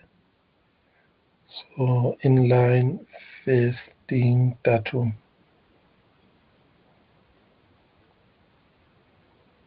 Right, let's look at this fasting, the type of param on the datum that are there.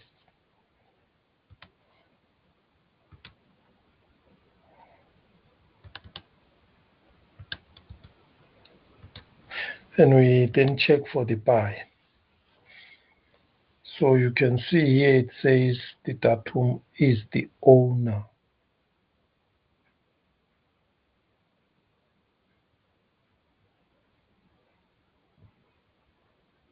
It's signed by datum.owner. When we are cancelling, it's very little we are learning from this one.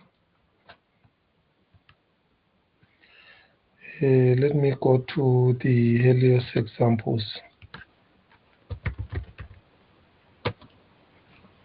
Look.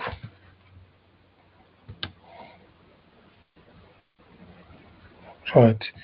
There are several examples here we can check.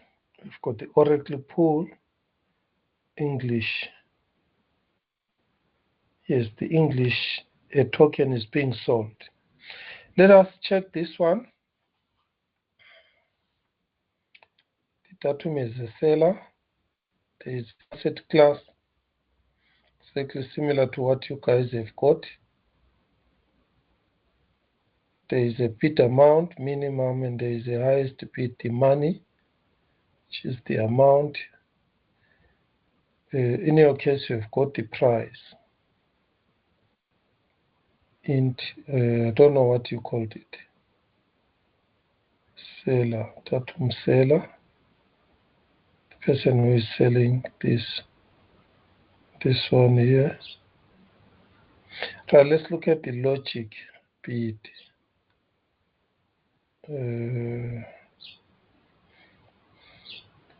Expected datum update. Okay, I understand that. Yeah, check that the new auction UTXO contains the token. So value locked by datum.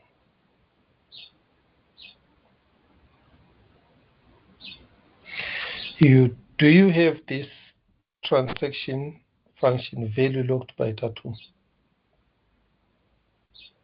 Contains datum dot for sale. That is that asset. Yes, that datum for sale. That is the value. Contains that datum for sale plus value new datum bid asset. The datum for sale is the amount, how much it cost. Right, let me check yours.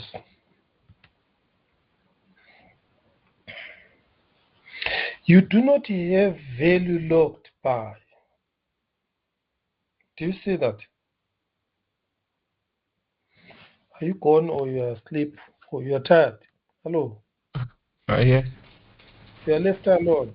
Oh yeah, Israel is here. Let's take a break if you are tired. Ask, talk so that you don't sleep.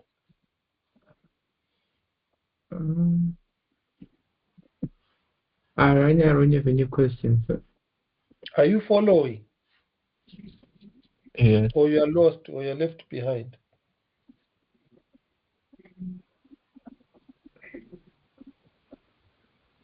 Yeah, it's a lot, sir. It's quite a lot. It's quite a lot. Sir. Israel, at least if one of you gets something, you will discuss, go over it, and get it right.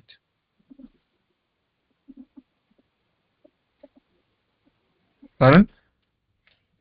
if one of you gets something, at least you will discuss and go over it. All right. Yeah. Let us look at this function. The difference that I'm finding here is value logged by. You see this part here, transaction, this condition here.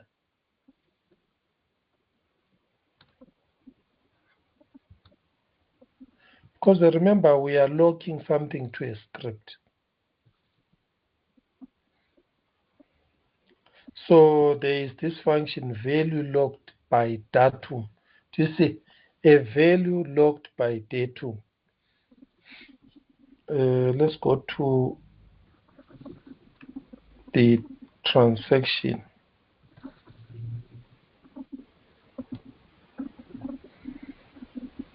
Language is built in. Let's go to the functions of a transaction. From data, inputs, reference fees, minted, withdraws, time range, signatories, key hash, redeemers, datum, ID,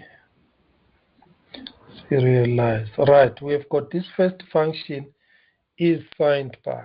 Returns true if the transaction was signed by the given pub key hash. Find datum hash, don't need that one. Get datum data.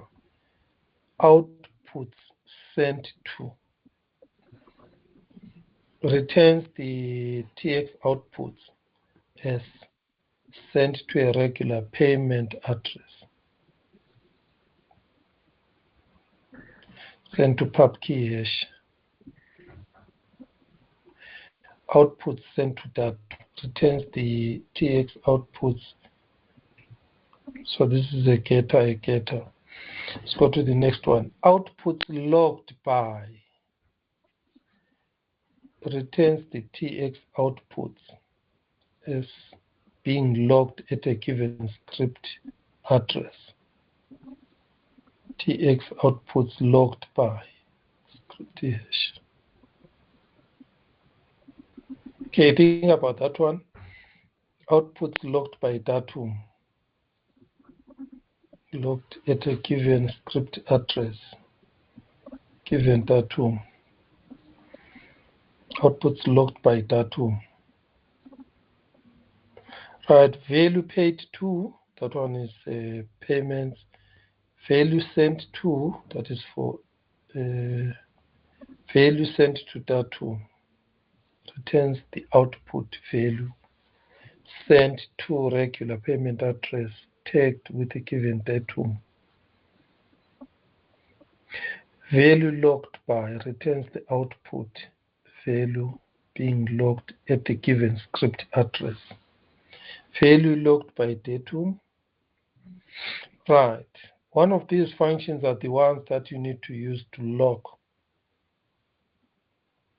So we have got a value. Which one goes with an asset? You see, this one has got inline true. This one inline true logged by value logged by any data type, any datum. Value sent to value logged by being logged at the given script, that is the given datum. We need to try that value logged by datum.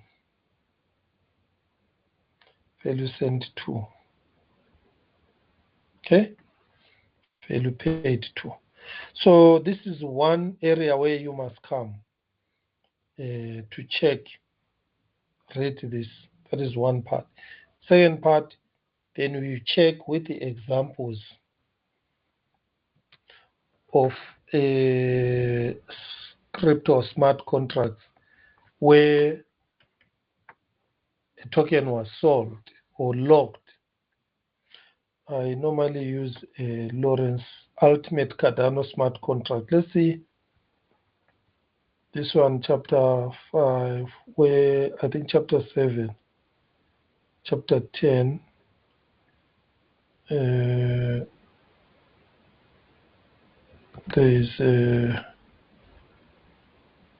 mint swap. Where is buy sell? No, not this one. Let's go to chapter 8. I'll recommend you buy this book. Local event, Maestro Mikos, okay, 7. Helios ticket. Let's go and check.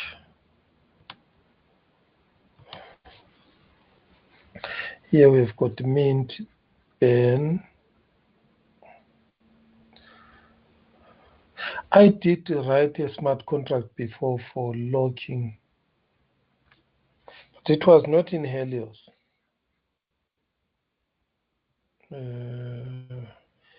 Where is the difference? The difference are the classes in type classes. So you will find in another programming language, it is implemented with different classes. This is for vesting. See, lock and unlock. Cancel. Lock.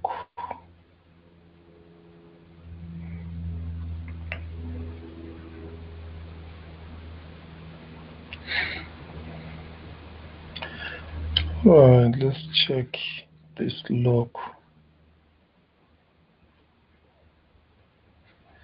Contract off chain. Contract on chain. Unlock. Contract off chain. Right.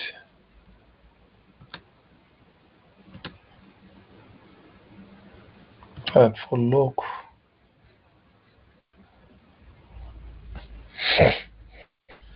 There we got vesting program, compiled program, vesting tab .tool.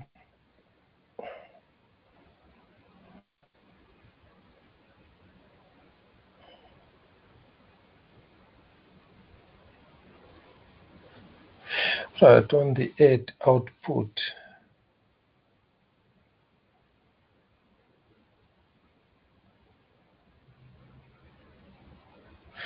So let's check this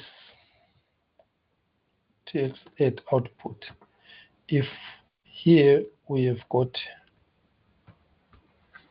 a script address, let us look at the datum, vesting datum. No, the vesting datum is all right. Here we put the change address. Okay, let's go and check this part here. Add output. Before I come here again, let me check the on-chain part. Where is the on-chain part?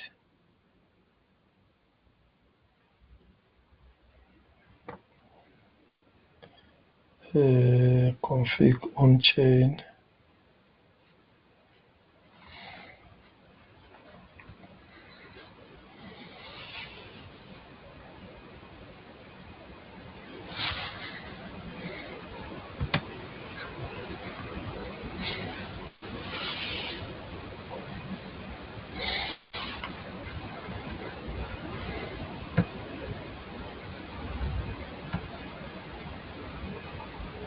Come on.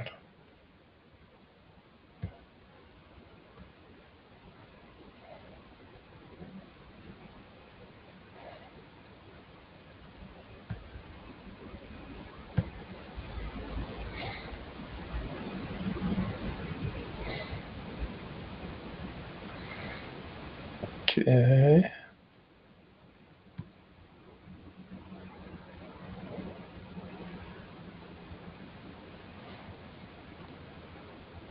Let's go to the, where is the on-chain validators? Okay, this is what we want.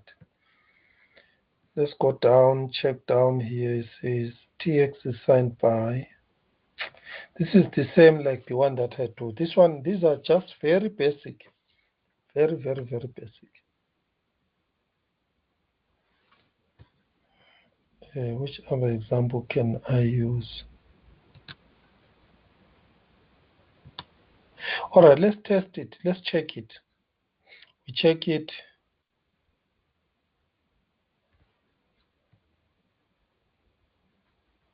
Let's just test. We can tweak by testing this thing. We will get it right.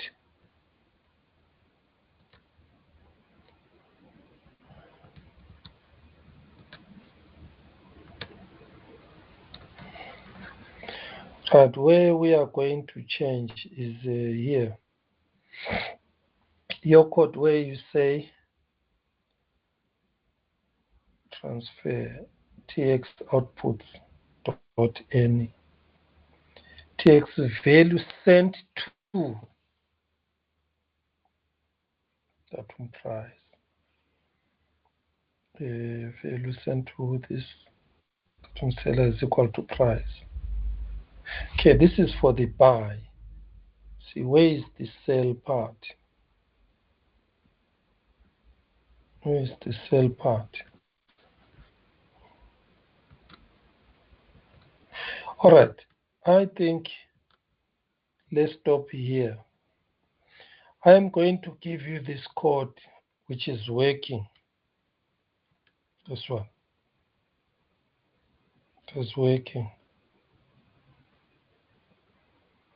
I think where I'll try to add something. Let me try it first before I give you. If it gives a lot of errors, then we'll leave it.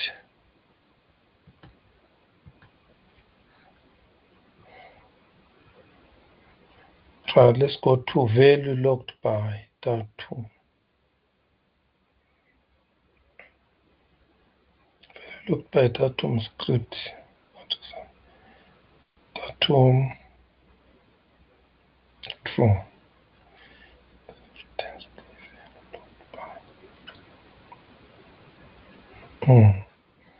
Let's try this. This one.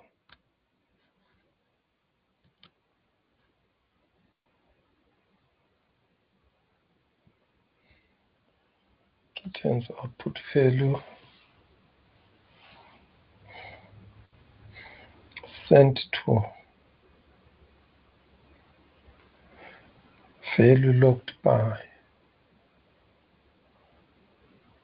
Okay, I think let's try that.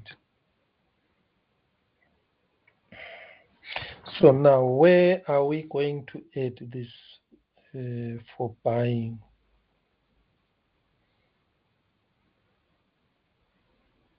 For selling.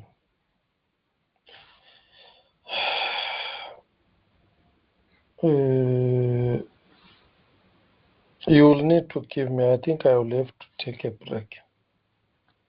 Let me add sell here. Then down here. Say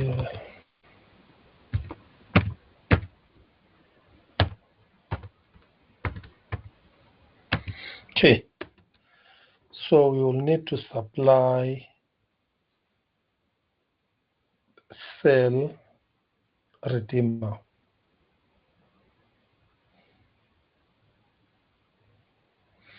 The condition is just going to be this one. Just say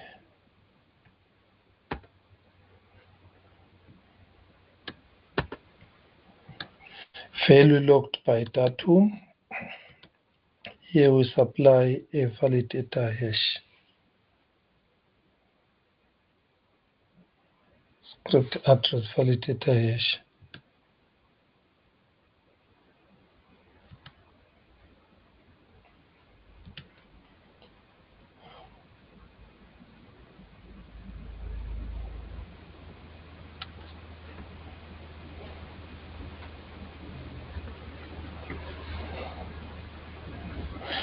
Returns a value. All right. I think I'm not thinking straight for now. This is where I will change. What I will do, I will just figure out why the asset was not transferred, but it's a very small problem. We are almost on 95% on this side. All right, I think for now, let's stop recording. I can only help you answer questions on what I have done that is working. You can see this thing is running, transaction is running. There is a logic problem somewhere. I will figure out where it is. Then I'll let you know. Unless if you've got some other questions. I think you are very tired. Yes, sir. Thank you. Go and try on what is working. Go and try on what is working. Okay? Yes. You've taken too long. This thing, especially when you are doing it practically, you know what? You get to this area, you find a park, you move there, you find another. You can spend even the whole day. But once I get it working, I'll send you the code. But meanwhile, you already have something to work on. Let me send you this code before I close. Now I'm going to send you that code that is working. And so that you play around. There is a very small problem. If it was big, it was not going to pop up. It was not going to reach finalize. I'm very sure on your on-chain code there, you are supposed to add that value locked by datum contains that asset. But where are you going to put it? Because you only have got buy. And you are buying something that is not on a marketplace. You are buying something that is on somebody else's. Hey, guys, your logic is not all right. It is not all right. You must first, the person who is selling, transfer the NFT to the marketplace. So we need to create a cell. And that cell creates an output and moves the NFT from the wallet to this script. Let me ask you one question. Dylan, you were doing it. This can help you realize that this thing is very easy. I saw one of your examples, Dylan, where you were transferring a token from one wallet to address to another. Do you still have that code? From one wallet to one address, one wallet address to another.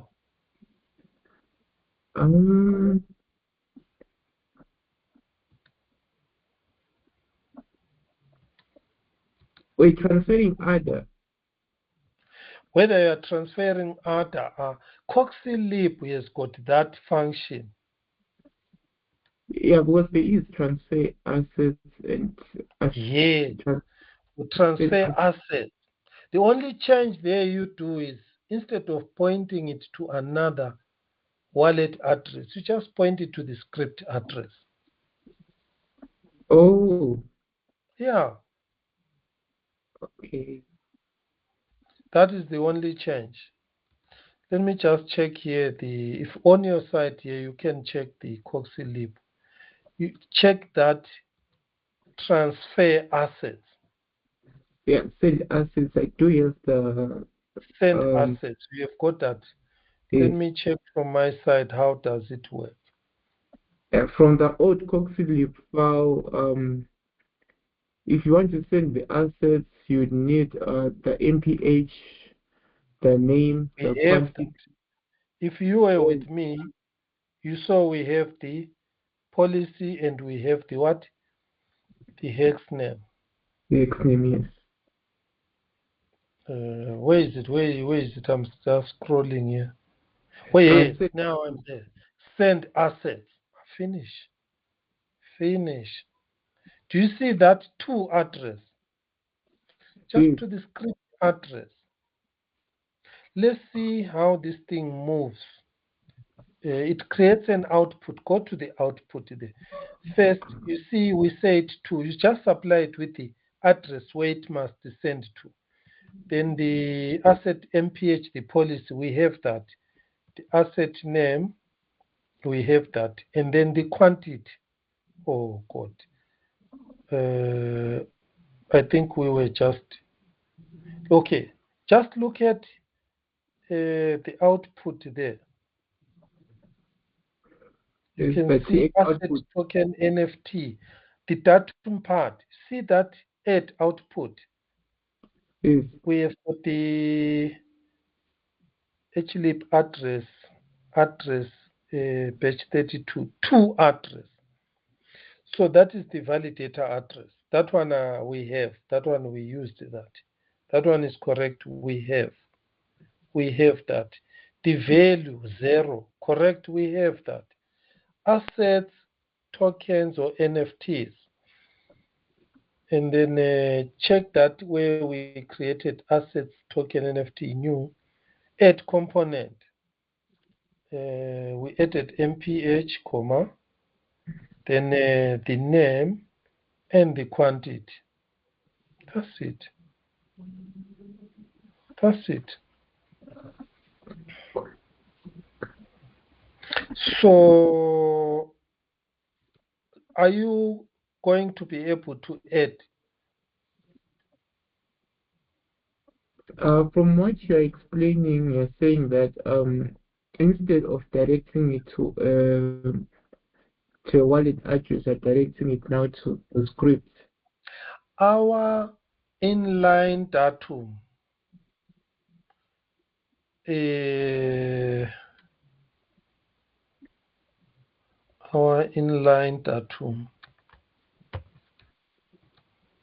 there. Let me just go ahead, closed. Let's go to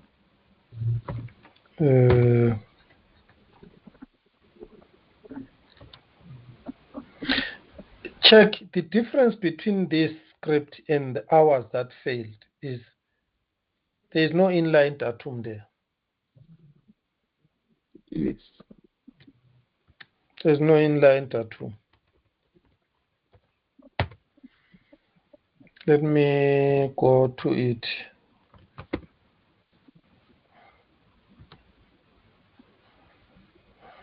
Because what we normally know is when you are selling, you just need a script address. You can send anything to the script address. That code for sending locking to the script address was very simple and straightforward. We didn't even have a redeemer for doing that, for locking. You can send anything to the script address. It is only when you are withdrawing that you need a redeemer. So let me tweak this script and run it again. Because it's running the way it is. So let me copy that. The only thing that we need here is wallet address helper, all this no. We only need this last part.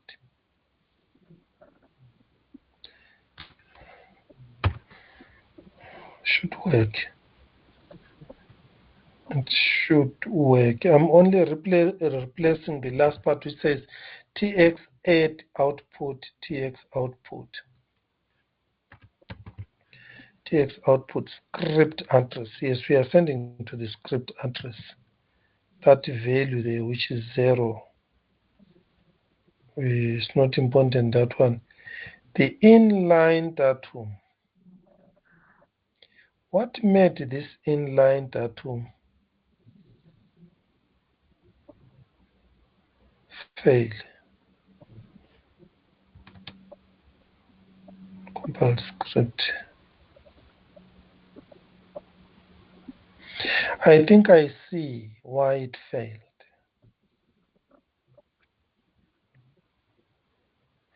I think I see why it failed.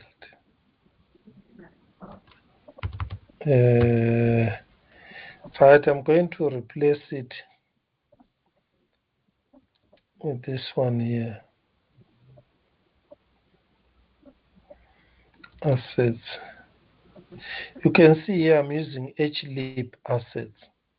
So you're not sharing your screen right now. Oh yeah, sorry. Just give me 1 minute.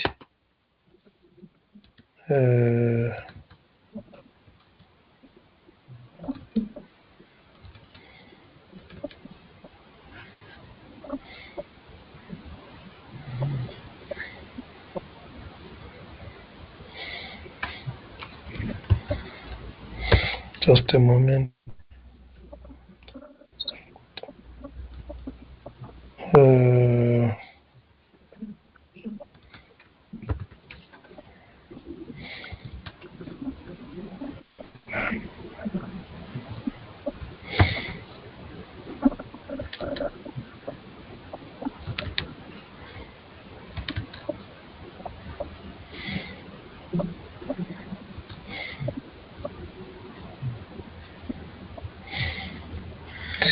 Right, let me share my screen.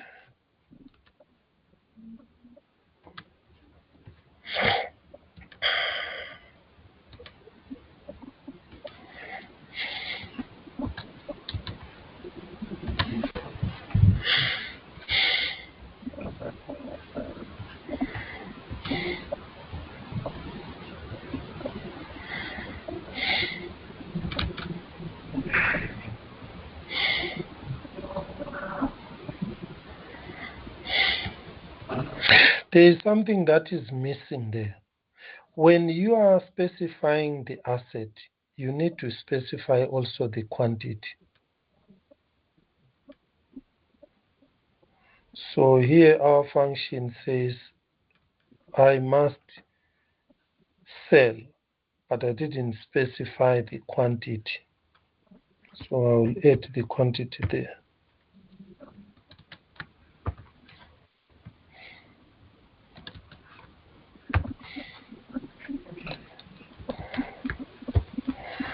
Right. The amount, where are we specifying the amount? We specify the amount on the script datum. Asset class. This asset class, yes, that asset class. The amount is here on the side, okay? I get that. And then here we need this again. Okay. Right, this is what I have done. I've changed. I'm using assets now. Add component, basically the same. This one takes in quantity. Let's test it. H value 0, yes, assets. Yes, let's test it. So we are going to have quantity before amount.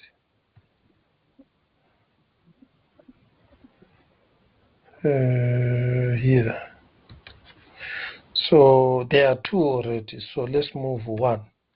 If one moves, I must have one left. Let's test.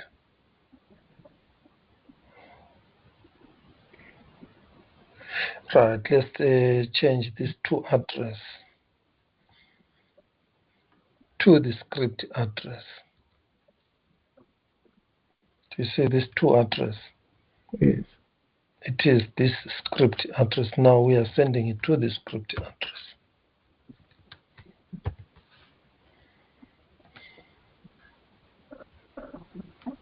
Right, let's run it.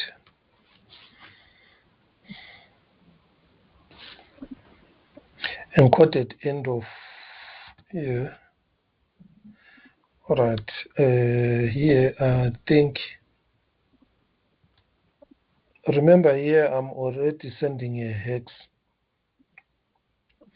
So So that if one, I use this text encoder, whatever, I must straight away give it a name. That CW what? Because this is encode, then text encoder from, then array from, then it converted to binary. That is what we should do. For example, here says CWG Johannesburg. Johannesburg. It's what tickets, eh?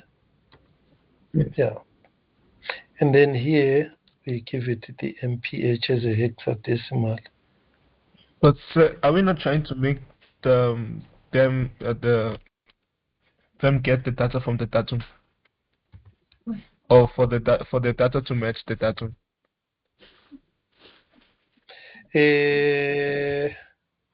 Let me show you what we have. Ask your question again.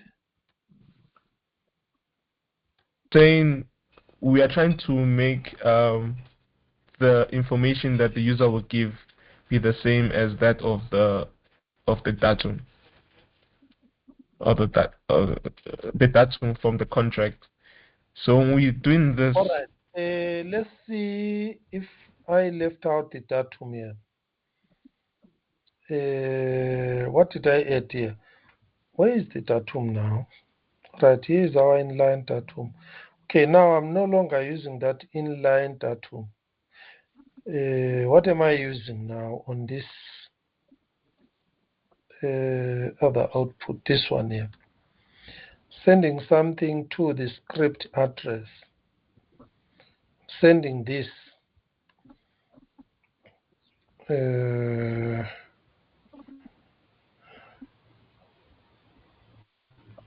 This is what I am sending to the script.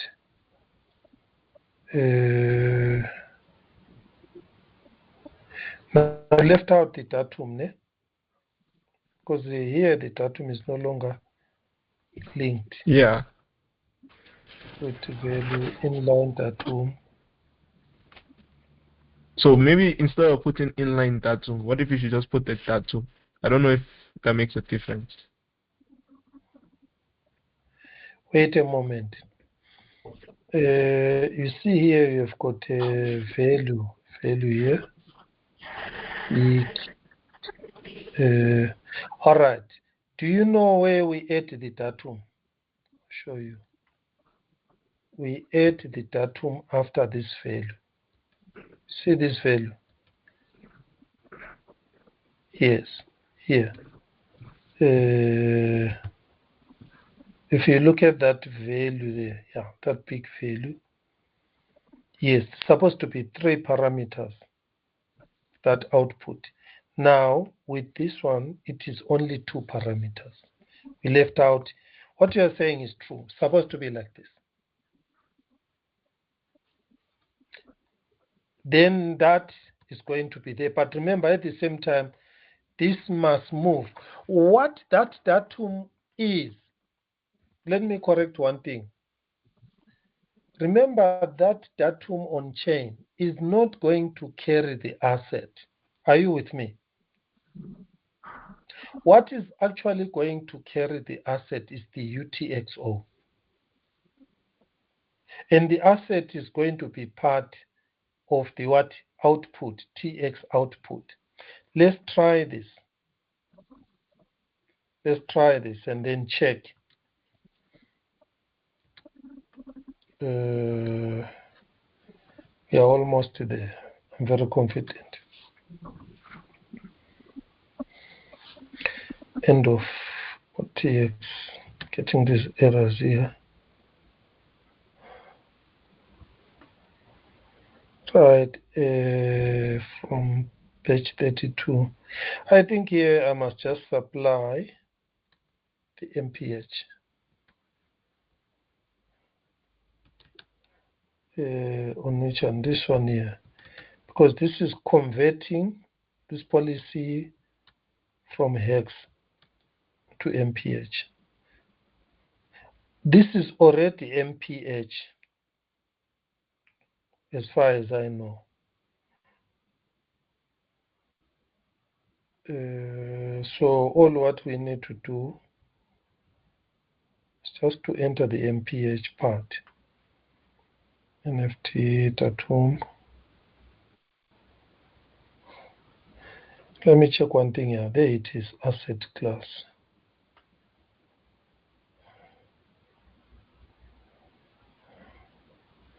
Right. This is already MPH, so there's no need to create an MPH. I think we should run it like this, add component. If it fails, then we are going to check this asset. This is another class. Remember, this one is different from the asset class. Add component. We can check it. We can check this class before. Go.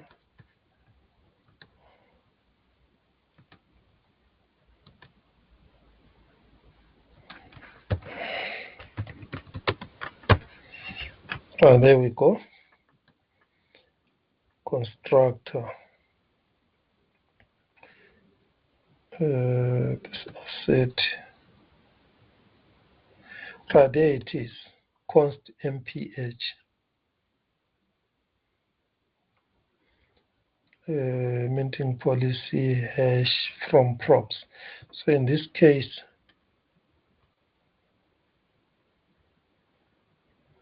and now it has to be MPH. Let's test it like that. Set class.mph. Let's run it and see what error it says.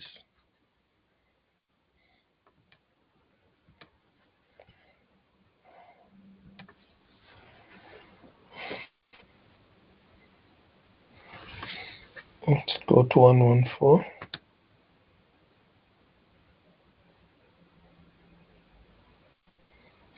Right, I didn't save.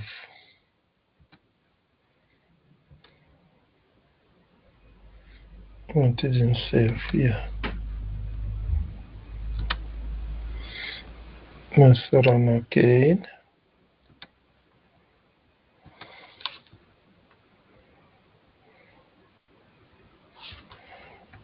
On 4.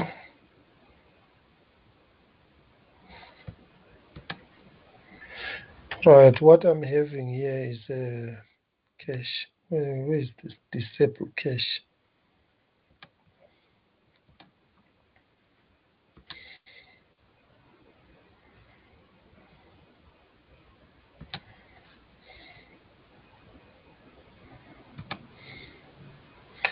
The index, I've corrected it unless 114. Oh yes, now it is talking about the address. Remember, the script address is alright. So that 1112 is alright already.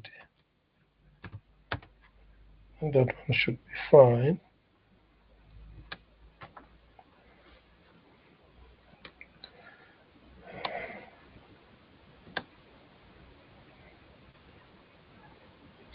Now let's transfer. Yeah. Do you see here now we've got asset here? There. Do you see the difference? Yeah. Do you see now? I picked one. Now the asset is showing. So that is what we were making the mistakes. So run it. So what I expect now, what do you expect? Let me ask you, what do you expect?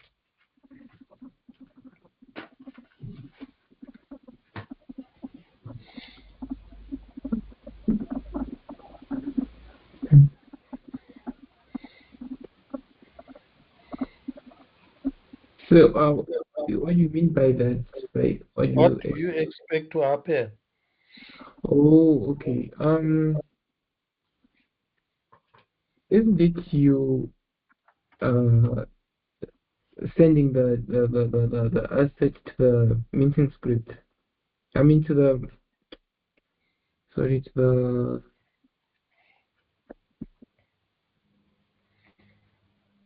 the script. Okay, let me tell you what we should see. We should see out of 2 NFTs, 1 NFT now must be at the script address. On my wallet, I must be left with 1 NFT, that Johannesburg ticket. Let's check.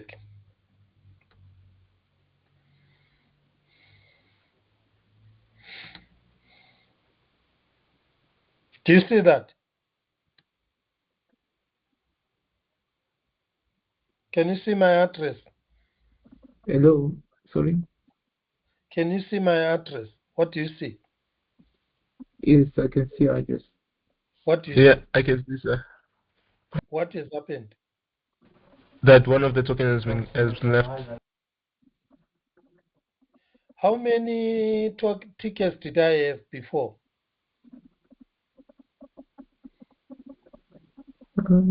You had There 2. were 2. Now I'm Probably. left with 1. So now we can go to the script address. We should find the other NFT there. So we've got the, I didn't save that script, but we can use this transaction. Okay, now let's check here. Yes, what do you see here? Now things are fine now. What do you see here? Do you see this is it's coming in? This is the bent UTX. This is what incoming transaction fee. It came with a what NFT. Yes. Now let's go to the UTXO. Right under UTXO inputs, it was from my wallet address 5GP. This was the input. And then on the output now, which is this one here, the script address, this one.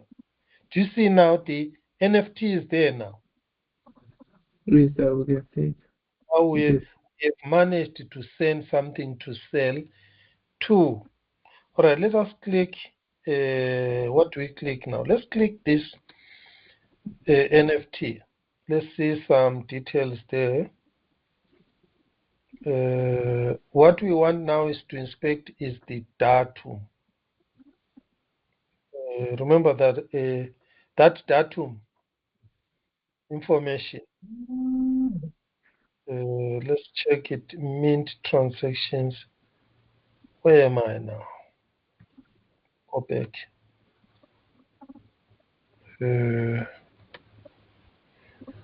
Right. I need to check this address.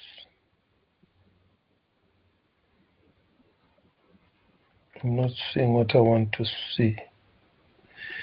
Yes, I'm seeing this came in. Where is the datum? All right. This one is not showing me clearly. Let us use the C Explorer pre-prod.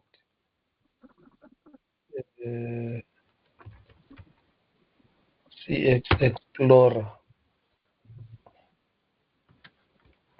That one was just for the different one. Right. If you can see from my side, this is the script address. I've got assets. Do you see now? Yes. I've Yes. got what? Here is the asset now. One asset, one token now. There it is. It is one. And then it is on that script address.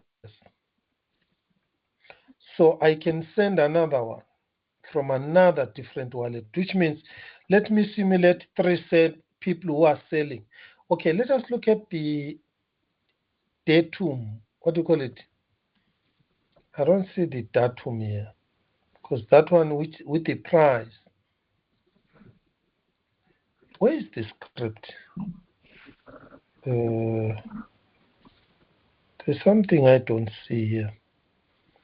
I see the asset. This is the Loveless. Oh yeah, there it is. The hash. What is this? This one is the copy. What is this? Datum. Could it be here? Maybe it's here. Remember, there is a price. And how much did I send? Let's go back. How much did I send? I sent in 25 Ether. 125 Ether. This 25 Ether is the one that is supposed to be locked. Am I right? Yes. So for the price, yes. So what we need to do now, we need to send 25 Ether. If we send 25 Ether, we must be able to get the what? The NFT. Then we have bought it. So you guys, you can go and write a buy. But for now, you see this inline datum. It must be within the what? The transaction output. I think this is the one that I've highlighted. I have no proof, but I think that is the one that I have highlighted. This is a 1.5.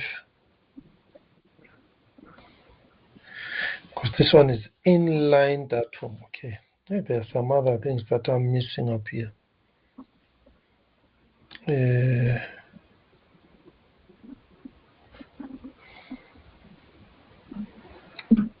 Right, I think it could be this one here. I've got Loveless, which is 0. Let's check this one here. CWG tickets. Token, there it is. But where is price? Metadata.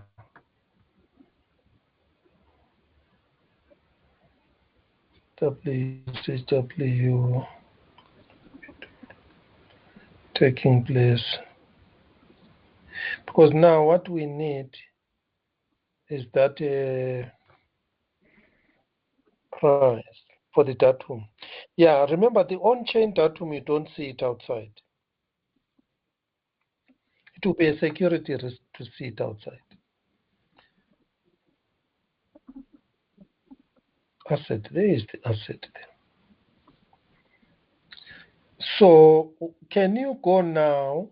Let me give you this code. I'm going to take out this because we have the correct thing now. Yeah, this one. This one was wrong. It was almost there. I told you we are almost there. See, this value 0 is this one here. We were almost there. And then the NFT. So here we only forgot about the NFT and the inline datum. That is on the transaction output.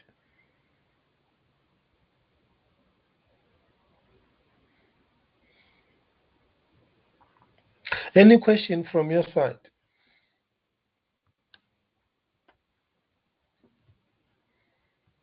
You're tired. I think go rest. After resting, there is this code here. Where can I send it? I send it to you here. Here. Which one is the best place for you? I think WhatsApp, sir.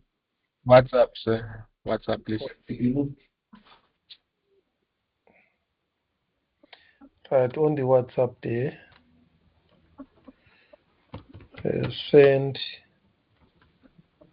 NFT to script address. So that's the code that we have.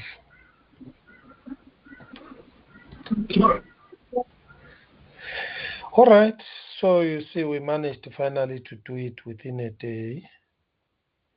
Some of these things we were not able to do it with a Haskell. We were not able to do it. I'm so excited.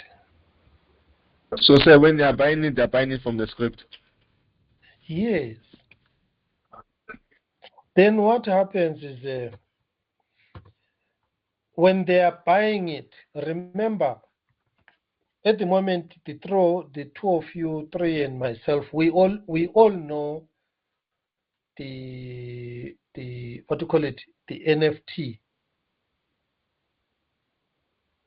We all know that there is a script address, what with the NFT that is for sale. But an app now, your marketplace, when it runs, this marketplace. Let me go to the one that you sent, the Toreto.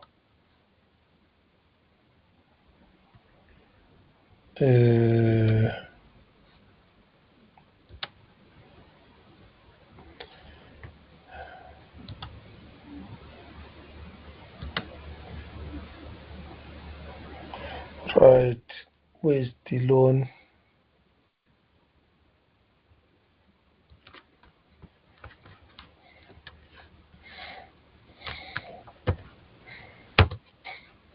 Okay, you can see here is your marketplace. So here when you actually say sell, when you connect here, once you connect here, you mustn't come to the marketplace. When you connect here, it must pull out all your assets and display them here. You are right here, it must send to sell and display them here. Then when I click here, sell, all what I simply do, I select the tokens 1 and send. There are two things you need to. Can you see what I'm showing you here? Yes. Yes. The first thing when you run this under index, it must say connect wallet, or it must automatically pop up and say connect wallet. When you connect wallet, usually you pull out. Remember all our other lessons we were doing before. You pull out that information and display it here. CoxyLib has got the function for that. There's nothing you need to sweat about that. Pull out the asset. All NFTs, all tokens for me must display here. They must display under sell. They must show here all what I have here, this part. Then remember, some have got 10, quantity 10, some have 1. So here, it must show me 10 of them. Then how many do I want to sell? Then when I click, I must have down here that search spin button. Out of 10, I selected 3 of this. This is what I want to sell. Then I click sell. And again, it must have that price spin button. Say 3, going to sell each one at 5 Ether. Same way I did the other one. Then I click sell. When I click sell here, then it's going to run this script that I've sent you. It will run that script. And then basically what is going to happen then, it is going to transfer 3 tokens. This one I've given you now. Yeah. It will transfer 3 tokens to the smart contract address. then this marketplace must display the smart contract script address, which is what I showed you here. There, this is the validator hash. You can display the actual script address, change address here, uncompiled script, here script address. Here you can also show that script address in form of page 32. This one is the validator hash, this part here. This one I must be able to find validator hash. I must be able to find that NFT using this, because it must point to that script address. But you must have that normal script address. No, not this one. So you need to add that page 32. It's very simple, man. Let me just add it for you to show you how to do that. If you go and check my examples on the Coxie Lib, you can convert this straight using page 32 into the script address. You see this script address, it is not in a readable format. So let me show you here. Add this script address, then you say page 32. This gives you that Cardano address to page 32. Okay, then let's have a look at it. Have caps on. Right. So that was the address function show in page 32. Come again? I'm saying the address func in the Coxie Lib doesn't it return page 32 address? It says address what? Page 32 address. I can't see what you have, but I've written so many different functions for this. I've even written another one called add-b32. So just check, because I keep writing every time. I'm still building. I haven't tested and finalized. Let me run this. When this runs, it must give me that page 32 address. There it is. Do you see this? Yes. Do you see? Then this is what must be displayed on your marketplace. Here. So that if people want to inspect the, what do you call it? You can display it there. So that if people want to check the smart contract, how many tokens are there, they can see. So let me just show you here on this Explorer. When I run this, I'm going to see that token that we sent there. There we see.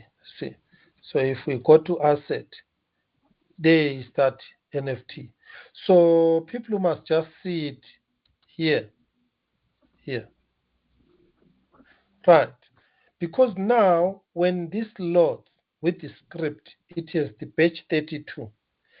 So it can go to the page 32 and pull out all the assets using that Coxie Lib function I gave you.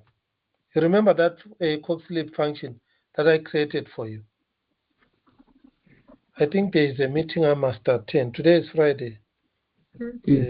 Discord. I think there is a meeting I must attend 5 o'clock, if I'm not wrong. For call it. Let me check. Yeah, I think so. Intersect. But I think you have understood what I have said. Yes, I've gotten an idea of what to do.